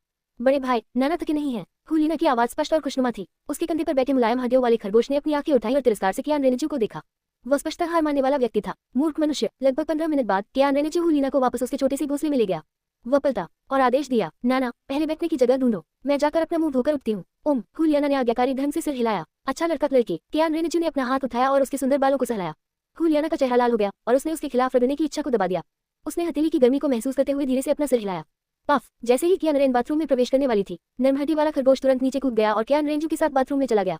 छाया पहले ही गिर चुकी है। कल रात कियान रेनजू ने मेरे पूरे शरीर को फिर से रगड़ा। बाथरूम में पानी की आवाज सुनना। हुलीना कमरे में खड़ी होकर चारों ओर देख रही थी। सबसे पहले उसकी नजर बड़े बिस्तर और बड़े सोफे पर पड़ी। वहां एक कांच की अलमारी भी थी जिस पर कई कपड़े लटके हुए थे। हुलीना क्षण भर के लिए स्तब्ध रह गई। उसे तुरंत अपनी बड़ी बहन याद आ गई जो उस समय उसे ज्यादा पसंद नहीं करती थी। उसने अपने पुराने कपड़ों और जूतों की ओर देखा। मुझे अचानक थोड़ी शर्मिंदगी महसूस हुई। वह दबे पांव कॉफी टेबल तक गई और एक छोटी सी कुर्सी पर बैठ गई। मैंने खरगोश को कॉफी टेबल पर सेब खाते हुए देखा। मैं दीवार पर लटकी हुई पेंटिंग्स की ओर भी आकर्षित हुआ। उसके ऊपर 3 आकृतियां थी जिन्हें वह पहचानती थी। शिक्षक, वरिष्ठ छात्र, बड़ी बहन और 2 गोरे पुरुष जिन्हें उसने पहले कभी नहीं देखा था। क्या यह आपके बड़े भाई के पिता हैं? उत्सुकतावश हुलियाना ने आगे बढ़कर उसे बेहतर ढंग से देखना चाहा। उठने से पहले कियान रेनजू पहले ही बाथरूम से बाहर आ चुकी थी। अपने चेहरे पर पानी की कुछ बूंदे और बालों में कुछ नमी लिए हुए उसने हुलीना से पूछा, नाना, क्या आपने पर्याप्त खाना खा लिया? यहाँ कुछ नाश्ता है। धन्यवाद बड़े भाई, नाना का पेट भर गया है। हुलीना तुरंत सीधी होकर बैठ गई। उसकी नजरें सामने की ओर थी और वह इधर उधर हिलने की हिम्मत नहीं कर रही थी। कियान रेनजू चुपचाप हंस पड़ा। ठीक है, अगर तुम्हें खाना है तो यही आकर ले जाओ। ठीक है, नाना समझ गए। हुलियाना ने गंभीरता से सिर हिलाया। थोड़ी देर प्रतीक्षा करें। कमरे के एक कोने में जाने से पहले कियान रेनजू ने हुलीना के सिर को धीरे से सहलाया। दीवार पर केवल एक घंटी लटकी हुई थी। कियान रेनजू ने डोमो पैलेस की दिशा की ओर मुंह किया, धूप बत्ती जलाई और 3 बार झुककर प्रणाम किया। हुलीना ने कियान रेनजू की ओर देखा जो धूप बत्ती जला रही थी और उसकी अभिव्यक्ति हैरान करने वाली थी। मेरा बड़ा भाई बहुत खुश नहीं लग रहा है। ठीक है, अब तुम्हें सबक सिखाने का समय आ गया है। थोड़ी देर बाद कियान रेनजू हुलीना के सामने सोफे पर बैठ गया। आज सुबह तुम्हारा बड़ा भाई तुम्हें पहला पाठ पढ़ाएगा और वह भी सबसे महत्वपूर्ण पाठ। ध्यान से सुनो और इसे हमेशा याद रखो। कियान रेनजू का चेहरा गंभीर था और उसकी आवाज गंभीर थी। उसकी पिछली सौम्यता पूरी तरह से गायब थी। आप सभी को सुखी जीवन की शुभकामनाएं। 97/904 10.7%। 97/904 10.7%। Contents about this book. पहचान हमारे बारे में हमसे संपर्क करें। बदलाव कार्य MCA की नीति गोपनीयता नीति उपयोग की शर्तें करें। कॉपीराइट सर्वाधिकार कॉपीराइट 2022 WTR योजक चिन्ह lab.com 1 अक्टूबर 1098। अपने भाई के प्रति वफादार रहो, उसे धोखा मत दो। अध्याय 98 बड़े भाई के प्रति वफादारी, अपनों के विरुद्ध न जाना। हाँ, नाना करेंगे। हुलीना ने अपने छोटे हाथों को कसकर जकड़ लिया। उसका मासूम चेहरा गंभीरता से भर गया। कियान रेनजू की ओर देखते हुए वो दृढ़ निश्चय के साथ आने वाली घटना का इंतजार करने लगा। बहुत अच्छा, तो ध्यान से सुनो। कियान रेनजू ने संतुष्टि में सिर हिलाया और अपनी तर्जनी उंगली आगे बढ़ा दी। पहला सबक जो मैं तुम्हें सिखाने जा रहा हूँ वह है हमेशा स्पिरिट हॉल के प्रति वफादार रहना। जब तुम्हारा सामना किसी दुश्मन से हो तो तुम्हें कभी भी दया या करुणा नहीं दिखानी चाहिए। उद्धरण चिन्ह डॉट डॉट डॉट उद्धरण चिन्ह। हुलीना ने शून्य भाव से देखा, समझने का नाटक नहीं किया, बल्कि सावधानी से पूछने के लिए अपनी आंखें और हाथ उठाए। वरिष्ठ भाई, करुणा क्या है? अगर अभी तुम्हें समझ नहीं आया तो कोई बात नहीं, बस इसे अच्छी तरह याद रखो, देर सवेर तुम समझ जाओगे। कियान रेनिजू ने धीरे से अपना सिर हिलाया। उन्होंने ज्यादा स्पष्टीकरण नहीं दिया, बल्कि हुलियाना को सिर्फ ये निर्देश दिया कि वह इसे अच्छी तरह याद रखे। हाँ, नाना को जरूर याद होगा। हुलियाना ने गंभीरता से सिर हिलाया। उसके गुलाबी होंठ काम रहे थे जब उसने चुपचाप से कई बार पढ़ा था कि यह सुनिश्चित हो सके कि कुछ छूट न गया हो, और फिर उसे अंततः राहत महसूस हुई। बिल्कुल, सिर्फ याद करना काफी नहीं है। कियान रेनिजू ने हंसते हुए अपनी उंगली हिलाई, लेकिन उसके चेहरे की मुस्कान धीरे धीरे गायब हो गई। उसका चेहरा भावहीन हो गया और उसकी आवाज ठंडी हो गई। चेतावनी में कहा गया, अगर मुझे कभी पता चला कि आपने अपने ही लोगों के साथ विश्वासघात किया है, तो अपने वरिष्ठ भाई और आत्मा हॉल के पवित्र पुत्र के रूप में मैं तुम्हें अपने हाथों से मार डालूंगा। कियान रेनिजू ने हुलियाना को गौर से देखा और एक एक शब्द में अपनी किस्मत साफ साफ बता दी। नहीं, बिल्कुल नहीं। उनका उदासीन व्यवहार और डरावने शब्द, इन सब बातों से हुलियाना को बहुत ही अपरिचित और ठंडा महसूस हुआ। वह उस सौम्य व्यक्ति से कोसों दूर थी जिसकी मैंने कल्पना की थी। उन्होंने जल्दी से उन्हें आश्वासन दिया, बड़े भाई, नाना अपने पक्ष को धोखा नहीं देंगी। नाना निश्चित रूप से नहीं देंगी। हुलियाना घबरा गई, उसका चेहरा पीला पड़ गया और उसने डर के मारे अपने छोटे छोटे हाथ हिलाए। उसकी आंखों से आंसू बहने लगे। उसका दुबला शरीर सीट से ऊपर उठ गया। वह सीधे जमीन पर घुटनों के बल बैठ गए। उसकी आंखें आंसुओं से भरी थी। उसकी आवाज सिसकियों से कांप रही थी। बड़े भाई, नाना बहुत अच्छे होंगे, सचमुच, हे भगवान। कुआं, हुलियाना को अचानक फूट फूट कर रोते देख कियान रेनिजू हतप्रभ रह गया। उसका हुलियाना को रुलाने का बिल्कुल भी इरादा नहीं था। कियान रेनिजू के चेहरे का ठंडापन बिना किसी निशान के गायब हो गया। वह खुद को 2 बार खांसे बिना नहीं रख सका और बोला, ओह नाना, मेरा मतलब है, अगर आप समझ गई। हुलियाना जमीन पर घुटनों के बल बैठ गई। उसके चेहरे पर आंसू बह रहे थे। उसने कियान रेनिजू के स्पष्टीकरण को पूरी तरह से अनदेखा कर दिया। वह अपना छोटा सा मुंह सिकुड़े हुए समझाती रही, बड़े भाई, नाना ने हमें धोखा नहीं दिया, सिस्क। ओह नाना, मैंने यह नहीं कहा कि आप देशद्रोही हैं। मेरा मतलब था अगर। कियान रेनिजू ने आंख भरी और अपना माथा रगड़ा। वह तुरंत उठ खड़ा हुआ और हुलियाना को उठाने के लिए आगे बढ़ा। नाना, पहले खड़े हो जाओ, घुटने मत टेको। बड़े भाई, नाना आज्ञाकारी होंगे। हुलियाना जमीन पर घुटनों के बल बैठ गई और उसने कियान रेनिजू के कपड़े कसकर पकड़ लिए। मुझे पता है तुम्हें रोना नहीं चाहिए। कियान रेनिजू ने हुलियाना को धीरे से अपनी बाहों में खींच लिया। उसकी सिसकियां महसूस कर रहा था और पूरी तरह से हतप्रभ दिख रहा था। क्या मैं सचमुच इतना डरावना लगता हूँ जब मैं गुस्से में होता हूँ? लेकिन मैं उसके प्रति इतना भी बुरा नहीं था। मैंने अपनी मार्शल आत्मा के लालाक प्रभाव को भी सक्रिय नहीं किया। कियान रेनिजू ने धीरे से हुलियाना की पीठ थपथपाई, कॉफी टेबल पर नर्म हड्डियों वाले खरगोश को हैरान भाव से देखते हुए। उसके चेहरे पर पहले जैसी गंभीरता आ गई और वह खरगोश को घूरने लगा। चीक, आप क्या देख रहे हैं? आपका सिर्फ खाना सिस्टर ज़ियाओ का एक एहसान है। हम्फ, नर्म हड्डी वाले खरगोश ने कियान रेनिजू पर 2 अजीब तरह की सिसकारियां भरी। उसने आत्मसंतुष्ट होकर अपना सिर दूसरी ओर घुमा लिया। मैं उग्र नहीं हूँ, कियान रेनिजू ने धीरे से कहा और अपने सिर को मनोरंजन और खींच के मिश्रण के साथ हिलाया। नाना, रो मत, आओ। कियान रेनिजू ने हुलियाना को उठाया और धीरे धीरे उसे सोफे पर बैठा दिया। उसने धीरे से आंसू पोंछे। उन्होंने समझाना जारी रखा, नाना, आपके बड़े भाई बस क्या होगा अगर कह रहे थे, इसका मतलब यह नहीं कि आप बेवफा हैं। वह बस आपको याद दिला रहे थे। उद्धरण चिन्ह डॉट डॉट डॉट उद्धरण चिन्ह। कियान रेनिजू ने हुलियाना को पकड़ लिया और कुछ देर तक उसे सांत्वना दी। उसके बाद उसका रोना बंद हो गया। हुलियाना ने सूंघा। उसने कियान रेनिजू का हाथ कसकर पकड़ लिया और उसकी कोमल बैंगनी आंखों से उसकी मुलाकात हुई। वह सिसकते हुए बोली, बड़े भाई, कृपया नाना पर विश्वास करो। बेशक आपके बड़े भाई आप पर विश्वास करेंगे, लेकिन उन्हें भी उम्मीद है कि आप भविष्य में विश्वास के लायक बनेंगे। कियान रेनिजू ने धीरे से कहा और ध्यान से अपने चेहरे पर चिपके बालों को हटाया। नाना करेंगे, बड़े भाई। हुलियाना ने मीठी आवाज में उसे आश्वासन दिया। उसने अपना सिर झुकाया और सावधानी से अपनी उंगलियों को कियान रेनिजू की उंगलियों पर रगड़ा। आंसुओं से ठंडा पड़ चुका चेहरा फिर से गर्म हो गया। ठीक है, तो मैं तुम्हें साधना और आत्मा गुरुओं के बारे में कुछ सामान्य ज्ञान सिखाऊंगा। कियान रेनिजू ने राहत की सांस ली और हुलियाना को अपनी बाहों से उठाकर अपने बगल में रख लिया। फिर उसे सिस्टम स्पेस से पुस्तक को पुनः प्राप्त करने की आवश्यकता पड़ी। हुलियाना आज्ञाकारी ढंग से उसके बगल में बैठ गई। उसकी छोटी सी नाक हिल रही थी क्योंकि वह मदद नहीं कर सकती थी, लेकिन कियान रेनिजू के करीब चली गई। ओह, वैसे उससे पहले मैं तुम्हें एक उपहार दे दूं। मैंने कियान रेनिजू की आवाज सुनी। हुलियाना ने तुरंत उस ओर देखा। उसकी आंखों में आश्चर्य का भाव था। कितना सुंदर हेयर क्लिप है। ये हेयर क्लिप एक भंडारण उपकरण है जिसके अंदर 10 घन मीटर जगह है। कियान रेनिजू ने अपने हाथ में एक सुनहरा हेयर पिन पकड़ा हुआ था जिसमें दूधिया सफेद रत्न जड़े हुए थे। भंडारण आत्मा उपकरण, जैसा कि नाम से पता चलता है, मुख्य रूप से चीजों को संग्रहित करने के लिए उपयोग किए जाते हैं। आपको बस उनमें आत्मा शक्ति डालने की आवश्यकता है। कियान रेनिजू ने इसे 2 बार समझाया और प्रदर्शित किया। कितना कमाल की है। हुलियाना ने उस किताब को देखा जो कियान रेनिजू के हाथ से गायब हो गई थी। उसकी आंखों में आश्चर्य की झलक थी। ठीक है, पहले मैं इसे आपके लिए पहन लेता हूँ। हम टिल्ड। हुलियाना ने थोड़ा सिर हिलाया, अपना सिर नीचे किया और कियान रेनिजू की बाहों में समा गई। कियान रेनिजू ने अपनी नाक सिकुड़ी। हुलियाना हमेशा एक परिचित समृद्ध दूधिया सुगंध से घिरी रहती थी। ठीक है, धन्यवाद वरिष्ठ भाई। हुलियाना ने उसके सिर पर लगे हेयर क्लिप को छुआ। उसकी लाल आंखों में शर्म की झलक थी जब उसने चेहरे पर मीठी मुस्कान के साथ कियान रेनिजू को देखा। उसी समय कियान रेनिजू के दिमाग से एक आवाज आई, मेजबान, प्यार का सफल संदेश देने के लिए बधाई। लक्ष्य, हुलियाना, इनाम 800 अंक। पलक झपकते ही 1000 फुट ऊंची चट्टान। हुलियाना पहले से ही पुस्तक को पकड़े हुए थी, लगातार उसे निकालती और रखती जा रही थी और खूब आनंद ले रही थी। मुलायम हड्डियों वाला खरगोश भी आश्चर्य से बाल क्लिप को देखने लगा। ठीक है, बैठ जाओ, कक्षा का समय हो गया है। कियान रेनिजू मुस्कुराए, अपना सिर नीचे दबाया और धीरे से उसे रगड़ा। हुलियाना सीधी बैठी थी। उसकी आंखें झपक रही थी और वो कियान रेनिजू को घूर रही थी। आउटर, कियान रेनिजू ने अपनी आंखें घुमाई, अपने गाल को चुपके से दबाया और असहाय होकर आह भरी। तुमने मेरी किताब रख दी है, अब इसे बाहर निकालो। आह नाना, मैं इसे तुरंत निकाल लूंगा। हुलियाना ने अपने लाल हो चुके चेहरे को ढक लिया और अपनी आत्मा के उपकरण से the path of a soul master 5 years of basics and 3 years of advanced skills नामक पुस्तक निकाली। उन्होंने इसे अपने हाथों में लिया और सम्मानपूर्वक और आज्ञाकारी ढंग से इसे कियान रेनिजू को सौंप दिया। वरिष्ठ भाई टिल्ड। कियान रेनिजू ने किताब ली और थोड़ा सिर हिलाया। ठीक है, अब हम वही दोहराते हैं जो मैंने पहले पाठ में कहा था। ये सुनकर हुलियाना तुरंत गंभीर हो गई। बड़े भाई, नाना, अपने बड़े भाई के प्रति वफादार रहना याद रखना। अपने ही पक्ष के साथ विश्वासघात मत करना। दुश्मन के प्रति निर्दय और निर्दय बनो। उद्धरण चिन्ह डॉट डॉट डॉट उद्धरण चिन्ह। कियान रेनिजू ने भौहें उठाई। कुछ गड़बड़ लग रही थी। आप सभी को सुखी जीवन की शुभकामनाएं। 99 लोमड़ी, मेरे बिस्तर पर आओ और मेरे भाई को बहकाओ। अध्याय 99 विक्सन। वह मेरे भाई को बहकाने के लिए मेरे बिस्तर पर आई थी। सुबह का समय। इतने रोने धोने और उपद्रव के बाद कियान रेनिजू ने हुलियाना को खेती करना सिखाया था। हम पहाड़ से नीचे बीबी डोंग के घर गए और दोपहर का भोजन किया। पूछताछ के जवाब में हालांकि उसने यह नहीं बताया कि कियान रेनिजू ने उसे रुलाया था। उतने समय के लिए कियान रेन हुलीना से काफी संतुष्ट थी। दोपहर के भोजन के बाद हमने बीबी डोंग को अलविदा कहा। इसके बाद कियान रेनिजू हुलीना को उसके छोटे से घोंसले में वापस ले गई। कमरे के अंदर कियान रेन निश्चित रूप से सो नहीं पा रही थी। वह एक छोटी तोप जैसी मशीन के साथ खेल रहा था जो मिनी पॉपकॉर्न मशीन जैसी थी। इसे आग पर रखा गया और भूनते रहे। हुलीना दर्पण के सामने खड़ी होकर अपने अंदर मार्शल आत्मा के जुड़ने के बाद आए परिवर्तनों को देख रही थी। बड़े भाई, नाना की पूंछ कितनी मुलायम है। हुलीना को एक मार्शल आत्मा द्वारा वश में कर लिया गया। उसका चेहरा आश्चर्य से भरा था। उसने अपनी रोएदार पूंछ को अपनी बाहों में भर लिया, अपना सिर नीचे कर लिया और धीरे से अपने गुलाबी गालों को उस पर रगड़ने लगी। ठीक है, खिलवाड़ बंद करो और आज दोपहर की ट्रेनिंग के लिए आ जाओ। कियान रेंजू ने हंसते हुए हुलीना की ओर हाथ हिलाया। मैं बिस्तर के पास गया और खरगोश को, जो झपकी लेना चाहता था, सोफे पर पटक दिया। चीख, कितना कंजूस। मुलायम हड्डियों वाला खरगोश सोफे पर लेटा हुआ था, अपने दांत पीस रहा था। उसकी आंखों में पागलपन की झलक दिख रही थी। आह बहन जियाओ, वो कैसे बच सकती है। बड़े भाई, क्या आप नाना की पूंछ चखना चाहेंगे? ये सचमुच बहुत मुलायम है, आपके पास तो खरगोश से भी ज्यादा मुलायम। हुलीना बड़ी पूंछ को लेकर बिस्तर के पास आए और उसे कियान रेंजू की बाहों में धकेल दिया। चीख, नर्म हड्डियों वाला खरगोश जो अभी लेटा था तुरंत विरोध करने के लिए खड़ा हो गया। बकवास, छोटा वो एक मुलायम हड्डी वाला खरगोश है, सभी मुलायम शरीर वाले खरगोशों में सबसे मुलायम। उद्धरण चिन्ह डॉट डॉट डॉट उद्धरण चिन्ह। कियान रेंजू ने अपने सामने रोएदार पूंछ को देखा और अवाक रह गया। मैं सचमुच उत्सुक था, तो फिर चलो कोशिश करते हैं। कियान रेन ने अजीब तरीके से सिर हिलाया, अपना हाथ उठाया और लोमड़ी की पूंछ को अपनी हथेली में पकड़ लिया। ये मुलायम मुलायम है और इसमें अभी भी थोड़ी गर्माहट है। ये सचमुच बहुत अच्छा लगता है। उफ ओह, हुलीना ने अपने होंठ काटे, अपना सिर नीचे किया और अपनी बेचैनी को दबाया। एक टिल्डा वरिष्ठ भाई, एक हल्की गुनगुनाहट की आवाज उठी। कियान रेंजू ने उसकी जिज्ञासा को संतुष्ट कर दिया और उसकी पकड़ ढीली कर दी।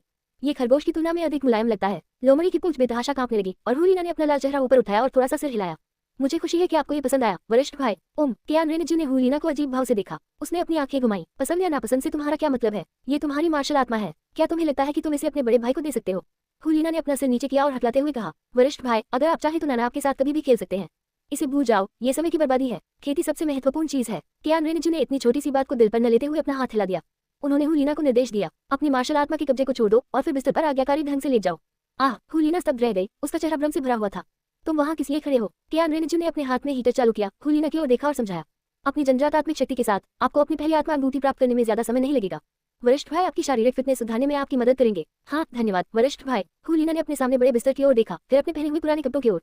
वह कुछ अजीब ढंग से बैठ गया। आह, कोई अन्य विकल्प न होने पर कियान रेंजू ने हुलीना को उठाया और उसे सावधानीपूर्वक बिस्तर पर लिटा दिया। उन्होंने निर्देश दिया, मैं जो कहता हूँ वैसा ही करो। समझे? ठीक है, नाना समझ गए। हुलीना ने कियान रेंजू को घूरकर देखा। उसकी आंखें शर्म से भरी हुई थी और वह अपनी खुशी को मुश्किल से छुपा पा रही थी। इसे वेल बोन कहते हैं। ये समुद्री वे स्पिरिट बीस्ट के मस्तिष्क से आता है और यह शारीरिक फिटनेस में सुधार कर सकता है। आखिर अपना मुंह खोलो, कियान रेंजू ने समझाया। एक चम्मच पकड़े हुए उसने पिघला हुआ 1000 साल का वेल बोन हुलियाना को खिलाया। फिर उसने धीरे से हुलीना का मुंह पोंछा। वूटेड वेल जेलेटिन मेरे गले में उतर गया। मच्छी की तेज गंध से हुलीना की भौहें तंग गई और उसने आज्ञाकारी ढंग से उसे निगल लिया। एक अजीब सी खुशबू तुरंत मेरे मुंह और नाक में भर गई। गर्मी की लहर भी तेजी से फैली। आज सुबह मैंने तुम्हें जो सिखाया है उसका पालन करो, उसे आत्मसात करने के लिए अपनी आत्मिक शक्ति का संचार करो। कियान रेंजू का चेहरा गंभीर हो गया था और उसके शरीर से एक ठंडी आभा निकलने लगी थी। बड़े भाई, नाना बहुत हॉट है। टिल्डा, हुलीना ने अपने गुलाबी होठों को काटा। उसकी थोड़ी संकीर्ण सुंदर आंखें धुंध से भरी हुई लग रही थी और उसका चेहरा और उसके कपड़ों के नीचे की त्वचा लाल हो गई। कोई बात नहीं, बस अपनी आत्मशक्ति के संचार पर ध्यान दो, बाकी अपने बड़े भाई पर छोड़ दो। कियान रेंजू ने उसे धीरे से दिलासा दिया। हुलीना के पास इन दिनों इतना समय नहीं है कि वह आहार पूरकों के माध्यम से वेल कोलेजन प्राप्त कर सके। आत्मा की खोज के समय में देरी न हो, इसके लिए हमारे पास खुराक को यथासंभव उचित रूप से बढ़ाने के अलावा कोई विकल्प नहीं था। हुलियाना ने अपने होंठ काट लिए। वह अपने शरीर में बची हुई थोड़ी सी आत्मिक शक्ति का संचार कर रहा था। कियान रेंजू ने अपना हाथ उठाया जिसमें से काली ठंडी ऊर्जा की धाराएं निकल रही थी। हुलियाना के हिम को थोड़ा ऊपर उठाओ। उसने अपनी ठंडी हथेलियां उसके नाजुक चिकने और गर्म पेट पर रख दी। ये व्हील जेल द्वारा उत्पन्न गर्मी को धीरे धीरे बेअसर कर देता है। एक टिल्डा वरिष्ठ भाई, हुलियाना के शरीर पर धीरे धीरे पसीना आने लगा और वह अपने दांत नीचने लगी तथा तेजी से सांस लेने लगी। मैं अपने सारे कपड़े ऊपर उठाने से खुद को नहीं रोक सका। कियान रेंजू ने भौहें सिकुड़ी, अपना छोटा हाथ हटाया और उसे कंबल पर रख दिया। सब जल्द ही ठीक हो जाएगा, तुम्हारा बड़ा भाई यहाँ है। जैसे ही वह बोला, फिर उसने अपना दूसरा हाथ हुलियाना के गीले माथे पर रख दिया। स्नैप, हुलियाना ने ऐसी प्रतिक्रिया व्यक्त की मानो उसे कोई बर्फ का टुकड़ा मिल गया हो। उसने कियान रेंजू का हाथ कसकर पकड़ लिया और धीरे से उसे अपने चेहरे और गर्दन पर रगड़ा। समय गुजर जाता है। आधा घंटा बीत गया। हुलियाना के शरीर की गर्मी अंततः समाप्त हो गई और कियान रेंजू का माथा भी पसीने से भर गया। उसने एक लंबी सांस छोड़ी। ओ टिल्डा, ऐसा लगता है कि यह वेल बोन 1000 साल से भी ज्यादा समय से मौजूद है। यह अच्छी बात है। बड़े भाई, नाना पानी पीना चाहते हैं। हुलियाना बिस्तर पर लेटी हुई थी। उसकी आवाज कमजोर और क्षीण थी। उसका शरीर गीला था और उसके बाल बिखरे हुए थे। ठीक है, मैं इसे तुरंत आपके लिए ले आता हूँ। कियान रेंजू ने केतली ली और धीरे से हुलियाना के बिखरे बालों को एक तरफ कर दिया। हुलियाना को उसके खिलाफ झुकने दो। धीरे धीरे चायदानी की टोंटी उसके होठों के पास ले आओ। सोफे पर लेटे हुए मुलायम हड्डियों वाले खरगोश ने आलस से अपनी पलकें ऊपर उठाई। उसने अपनी आंखें बंद कर ली और फिर आराम किया। दरवाजे के बाहर से एक आवाज आई जिससे खरगोश ने फिर से अपनी आंखें खोल दी। जीव, मेरी बहन वापस आ गई है। हम जैसे ही कियान रेनिक्सी ने कमरे में कदम रखा, उसे तुरंत एक अपरिचित माहौल का एहसास हुआ। मेरी नजर कमरे में गई और मैं क्षण भर के लिए स्तब्ध रह गया। कियान रेनिजू, जो हुलियाना को पानी पिला रहा था, ने ऊपर देखा और उसकी आंखें तुरंत खुशी से चमक उठी। बहन, तुम वापस आ गई, यह उसकी है। कियान रेनिक्सी ने अंततः अपने सामने का दृश्य स्पष्ट रूप से देखा। धीरे धीरे उसकी अभिव्यक्ति ठंडी पड़ गई। कियान रेनिजू वास्तव में उनके बिस्तर पर एक अन्य लड़की को गले लगा रही थी और उसके कपड़े अस्त व्यस्त हैं। मैं जो भी करूंगा वह काम नहीं करेगा। तुम दुष्ट, तुम्हारी हिम्मत कैसे हुई मेरे बिस्तर पर लेटने और मेरे भाई को बहकाने की? कियान रेनिक्स्यू ने अपने दांत पीस लिए। अपनी आवाज में जानलेवा चमक के साथ वह धमकी भरे कदमों से बिस्तर की ओर बढ़ा। बहन। जबकि कियान रेनिक्स्यू स्तब्ध था, कियान रेनिक्स्यू ने हाथ बढ़ाकर हुलीना को पकड़ लिया। उसकी आंखें ठंडक से भर गईं। आप सभी को सुखी जीवन की शुभकामनाएं। परिचय में स्कृत बड़े भाई की उपस्थिति से हुलीना ईर्ष्यालु है। अध्याय 100 अपने बड़े भाई के आसपास होने से हुलीना को ईर्ष्या महसूस हुई। आह वरिष्ठ भाई टिल्डा। उसने देखा कि कियान रेनिक्स्यू ने शत्रुतापूर्ण भाव से उसे पकड़ने के लिए हाथ बढ़ाया। हुलीना ने जल्दी से कियान रेनिक्स्यू के कपड़े पकड़ लिए। वह जल्दी से उठी, डर के मारे कियान रेनिक्स्यू के पीछे दुबक गई और एक नम मीठी आवाज निकाली। कमजोर, असहाय और दयनीय। बड़े भाई टिल्डा नाना डर गए हैं। आप। कियान रेनिक्स्यू ने लीना के चालाकी भरे व्यवहार को देखा और उसके चिकने माथे पर नसें उभर आईं। ये बिल्कुल क्रोधित करने वाली बात है। उसके शरीर के भीतर आत्मिक शक्ति में सूक्ष्म रूप से उतार चढ़ाव होने लगा। चीख। ये देखकर कि चीजें ठीक नहीं चल रही थी, सोफे पर बैठा नम हड्डियों वाला खरगोश जल्दी से कपड़ों के नीचे रेंग गया। मैं इस परेशानी भरे स्थान को छोड़ना चाहता हूँ। बहन, मुझे समझाने दो। कियान रेनिक्स्यू जल्दी से खड़ा हुआ और कियान रेनिक्स्यू का कोमल हाथ पकड़ लिया। हमने कुछ नहीं किया। क्या तुम सचमुच उसके साथ कुछ करना चाहते हो? कियान रेनिक्स्यू ने एक भान उठाए। बेशक वह जानती थी कि कियान रेनिक्स्यू और अन्य लोग कुछ भी अपमानजनक करने में असमर्थ थे, लेकिन कियान रेनिक्स्यू को इस अस्त-व्यस्त लोमड़ी को अपनी बाहों में पकड़े हुए और सावधानीपूर्वक उसकी रक्षा करते हुए देखकर वह बहुत दुखी हुई। मुख्य बिंदु अभी भी कियान रेनिक्स्यू के साथ उसके बिस्तर पर है। हम नहीं, बिल्कुल नहीं। कियान रेनिक्स्यू एक पल के लिए स्तब्ध रह गया, फिर तुरंत इनकार कर दिया। वह ऐसी बातें कैसे सोच सकता था? उसकी नजर में हुलीना तो बस एक बच्ची थी। उन्होंने जल्दी से समझाया। बहन, नाना माँ की नई शिष्या है। मैंने अभी उन्हें वेल जेलेटिन दिया है। वेल गोन। कियान रेनिक्स्यू हैरान रह गई। बेशक वह हुलीना की पहचान जानती थी। उसने बस ऊपर देखा और कियान रेनिक्स्यू के माथे पर पसीना देखा। उसने असमंजस में पूछा। उसने वेल जेलेटिन खाया? आपने क्या कहा? मैंने नाना को ठंडा करने के लिए अपनी आत्मा की शक्ति का उपयोग किया, जिसमें एक ठंडक गुण है। जैसे ही वह बोला, कियान रेनिक्स्यू के हाथों से काली ठंडी ऊर्जा की धाराएं निकल रही थी। कियान रेनिक्स्यू ने भौहें चढ़ाई। कियान रेनिक्स्यू ने अपनी आंखें सिकोड़ ली। उनका स्वर कुछ दमनकारी हो गया। आपने अपनी मार्शल आत्मा का उपयोग नहीं किया है ना? बिल्कुल नहीं, ये परेशानी के लायक नहीं है। कियान रेनिक्स्यू ने कंधे उचकाए। उसके चेहरे पर हल्की मुस्कान थी। हम वैसे भी तुम्हारी बहन तुम्हें अपनी मार्शल आत्मा का उपयोग करने की अनुमति नहीं देगी, क्योंकि वह ऐसा करती है। कियान रेनिक्स्यू ने एक हल्की गुनगुनाहट निकाली। उसकी आवाज धीमी हो गई और उसने अपने नाजुक हाथों से पसीने की बूंदें धीरे से पोंछ दी। आपको याद है, याद रखें, जब तक अत्यंत आवश्यक न हो अपनी मार्शल सोल का उपयोग न करें। कियान रेनिक्स्यू ने गंभीरता से सिर हिलाया। आप। कियान रेनिक्स्यू ने अपने दांत पीस लिए। वह कियान रेनिक्स्यू के जवाब से बहुत संतुष्ट नहीं थी। बहन, चाहे कुछ भी हो जाए, तुम्हारा बड़ा भाई होने के नाते यदि आवश्यक हो तो मैं चुपचाप खड़ा होकर तुम्हें मरते हुए नहीं देख सकता, है ना? कियान रेनिक्स्यू और कियान रेनिक्स्यू एक दूसरे को घूरते रहे। वह मुस्कुराया और उसके कोमल हाथ को धीरे से चुटकी काटी, जो उसके गाल पर हल्के से सहला रहा था, मानो उसे खुश करने की कोशिश कर रहा हो। फक करना। कियान रेनिक्स्यू का चेहरा थोड़ा लाल हो गया। उसने अपना हाथ पीछे खींच लिया। उसकी हथेली थोड़ी गर्म थी। वरिष्ठ भाई टिल्डा। हुलीना ने आंखों में आंसू लिए कियान रेनिक्स्यू की पीछे हटी हुई आकृति को देखा। वह नहीं जानती थी कि कियान रेनिक्स्यू अपनी मार्शल आत्मा का उपयोग क्यों नहीं कर सकता, लेकिन वह जानती थी उसका बड़ा भाई उसकी रक्षा करेगा। मेजबान, प्यार का सफल संदेश देने के लिए बधाई। लक्ष्य, हुलीना। प्राप्त पुरस्कार 600 अंक। कियान रेनिक्स्यू थोड़ा हैरान हुआ, फिर उसने हुलीना की ओर देखा, जिसने बहुत ही गंदे कपड़े पहने हुए थे। कियान रेनिक्स्यू ने अपनी तीखी फीनिक्स आंखों से हुलीना की ओर देखा। वह भौचक्का हो गया। उसकी निगाहें नीचे की ओर अभी भी उजागर, गोल उभरे हुए पेट पर चली गई। हुलियाना का दुबला शरीर थोड़ा कांप उठा। उसने जल्दी से अपना सिर नीचे किया और बटेर की तरह कांपते हुए अपने कपड़े नीचे खींच लिए। कियान रेनिक्स्यू ने बिस्तर पर नजर डाली। उसने उपहास करते हुए कहा, हम बिस्तर तो पूरा गंदा है। मुझे माफ करना बड़ी बहन, ये सब नाना की गलती है। हुलीना ने तुरंत माफी मांगी और बिस्तर से उतर गई। कियान रेनिक्स्यू ने अपना मुंह खोला, लेकिन कियान रेनिक्स्यू की आंखों को देखते हुए उसने कुछ भी जल्दबाजी में करने की हिम्मत नहीं की। उसने हुलीना को अपने पीछे छिपने दिया। कियान रेनिक्स्यू ने अपनी आंखें घुमाई। वह शिकायत करने से खुद को नहीं रोक सकी। यदि माँ ने शिष्य बनाए हैं तो वह उन्हें स्वयं क्यों नहीं सिखाती? मेरी माँ ने हाल ही में कार्यभार संभाला है और वह काफी व्यस्त है। कियान रेनिक्स्यू असहाय होकर मुस्कुराया। उसने अपना हाथ उठाया और हुलीना के सिर पर धीरे से थपथपाकर उसे सांत्वना दी। कियान रेनिक्स्यू की ओर देखते हुए उन्होंने कहा, वैसे क्या आपकी आत्मा की खोज सुचारू रूप से हुई बहन? अगर चीजें सुचारू रूप से नहीं चली तो क्या मेरी बहन इतनी जल्दी वापस आ जाएगी? कियान रेनिक्स्यू ने नाराज होकर उसकी ओर आंखें घुमाई। वह आगे बढ़ा और धीरे से अपनी तर्जनी उंगली कियान रेनिक्स्यू के चेहरे पर फिराई। उसने धीरे से कहा, आपकी बहन पहले से ही 44वें स्तर पर है। इससे पहले कि वह बोलना समाप्त कर पाता, कियान रेनिक्स्यू ने अपना शरीर उसके खिलाफ दबाया। उसका कोमल हाथ उसकी छाती को सहला रहा था और उसके लाल होंठ कियान रेनिक्स्यू के कान के पास थे। उसने अपने नीचे हुलीना की ओर देखा। गर्म हवा बाहर निकालना, तुम्हें अच्छा व्यवहार करना चाहिए, वरना तुम्हारी बहन तुम्हें सबक सिखा देगी। नम सुगंधित हवा से कियान रेनिक्स्यू का चेहरा जलने लगा। उसने अपना सिर पीछे झुकाया और दबी हुई आवाज में भाग गया। बहन, मैं समझ गया। पफ। कियान रेनिक्स्यू के चेहरे पर मुस्कान खिल गई जब उसने हल्के से कियान रेनिक्स्यू के सुंदर चेहरे पर चुंबन लिया और चुपकी ली। ठीक है, अब मैं तुम्हें तंग नहीं करूंगी, मैं पहले नहाने जा रही हूँ। कियान रेनिक्स्यू ने थोड़ा सिर हिलाया। उसने अपना जलता हुआ चेहरा रगड़ा और कियान रेनिक्स्यू को बाथरूम में जाते हुए देखा। हुलीना की आंखें ईर्ष्या से भर गईं। वह अपने गुलाबी होठों को भींचकर अपने बड़े भाई का स्वाद चखने के लिए तरस रही थी। उसने कियान रेनिक्स्यू की ओर देखा। उसकी आंखें भय से भरी हुई थी। वरिष्ठ भाई टिल्डा, चिंता मत करो, सब ठीक है। कियान रेनिक्स्यू ने नीचे बैठकर हुलीना के गाल पर चुटकी काटी। फिर उसने उसे उठाया और वापस सोफे पर लिटा दिया। थोड़ी देर ले जाओ और पढ़ो, फिर थोड़ा आराम करो। लेकिन मेरी बड़ी बहन, हुलियाना ने अपनी पोशाक के किनारे को पकड़ लिया। उसकी झुकी हुई आंखों में हीनता का भाव झलक रहा था। डरो मत, तुम्हारा बड़ा भाई यहाँ है। कियान रेनिक्स्यू ने हंसते हुए हुलीना को नीचे लिटाया, फिर खुद भी उसके बगल में लेट गया। इस समय हुलीना ने इसके बारे में चिंता करना बंद कर दिया। कियान रेनिक्स्यू ने पुस्तक हुलीना की बाहों में ठूंस दी। लो, थोड़ी देर किताब पढ़ो, अगर कुछ समझ न आए तो अपने बड़े भाई से पूछ लेना। हुलीना ने सिर हिलाया, बिस्तर पर लेट गई और किताब खोली। कियान रेनिक्स्यू की आभा ने उसे चक्करदार बना दिया। बाथरूम के दरवाजे पर परछाई को देखकर वह खुद को रोक नहीं पाए।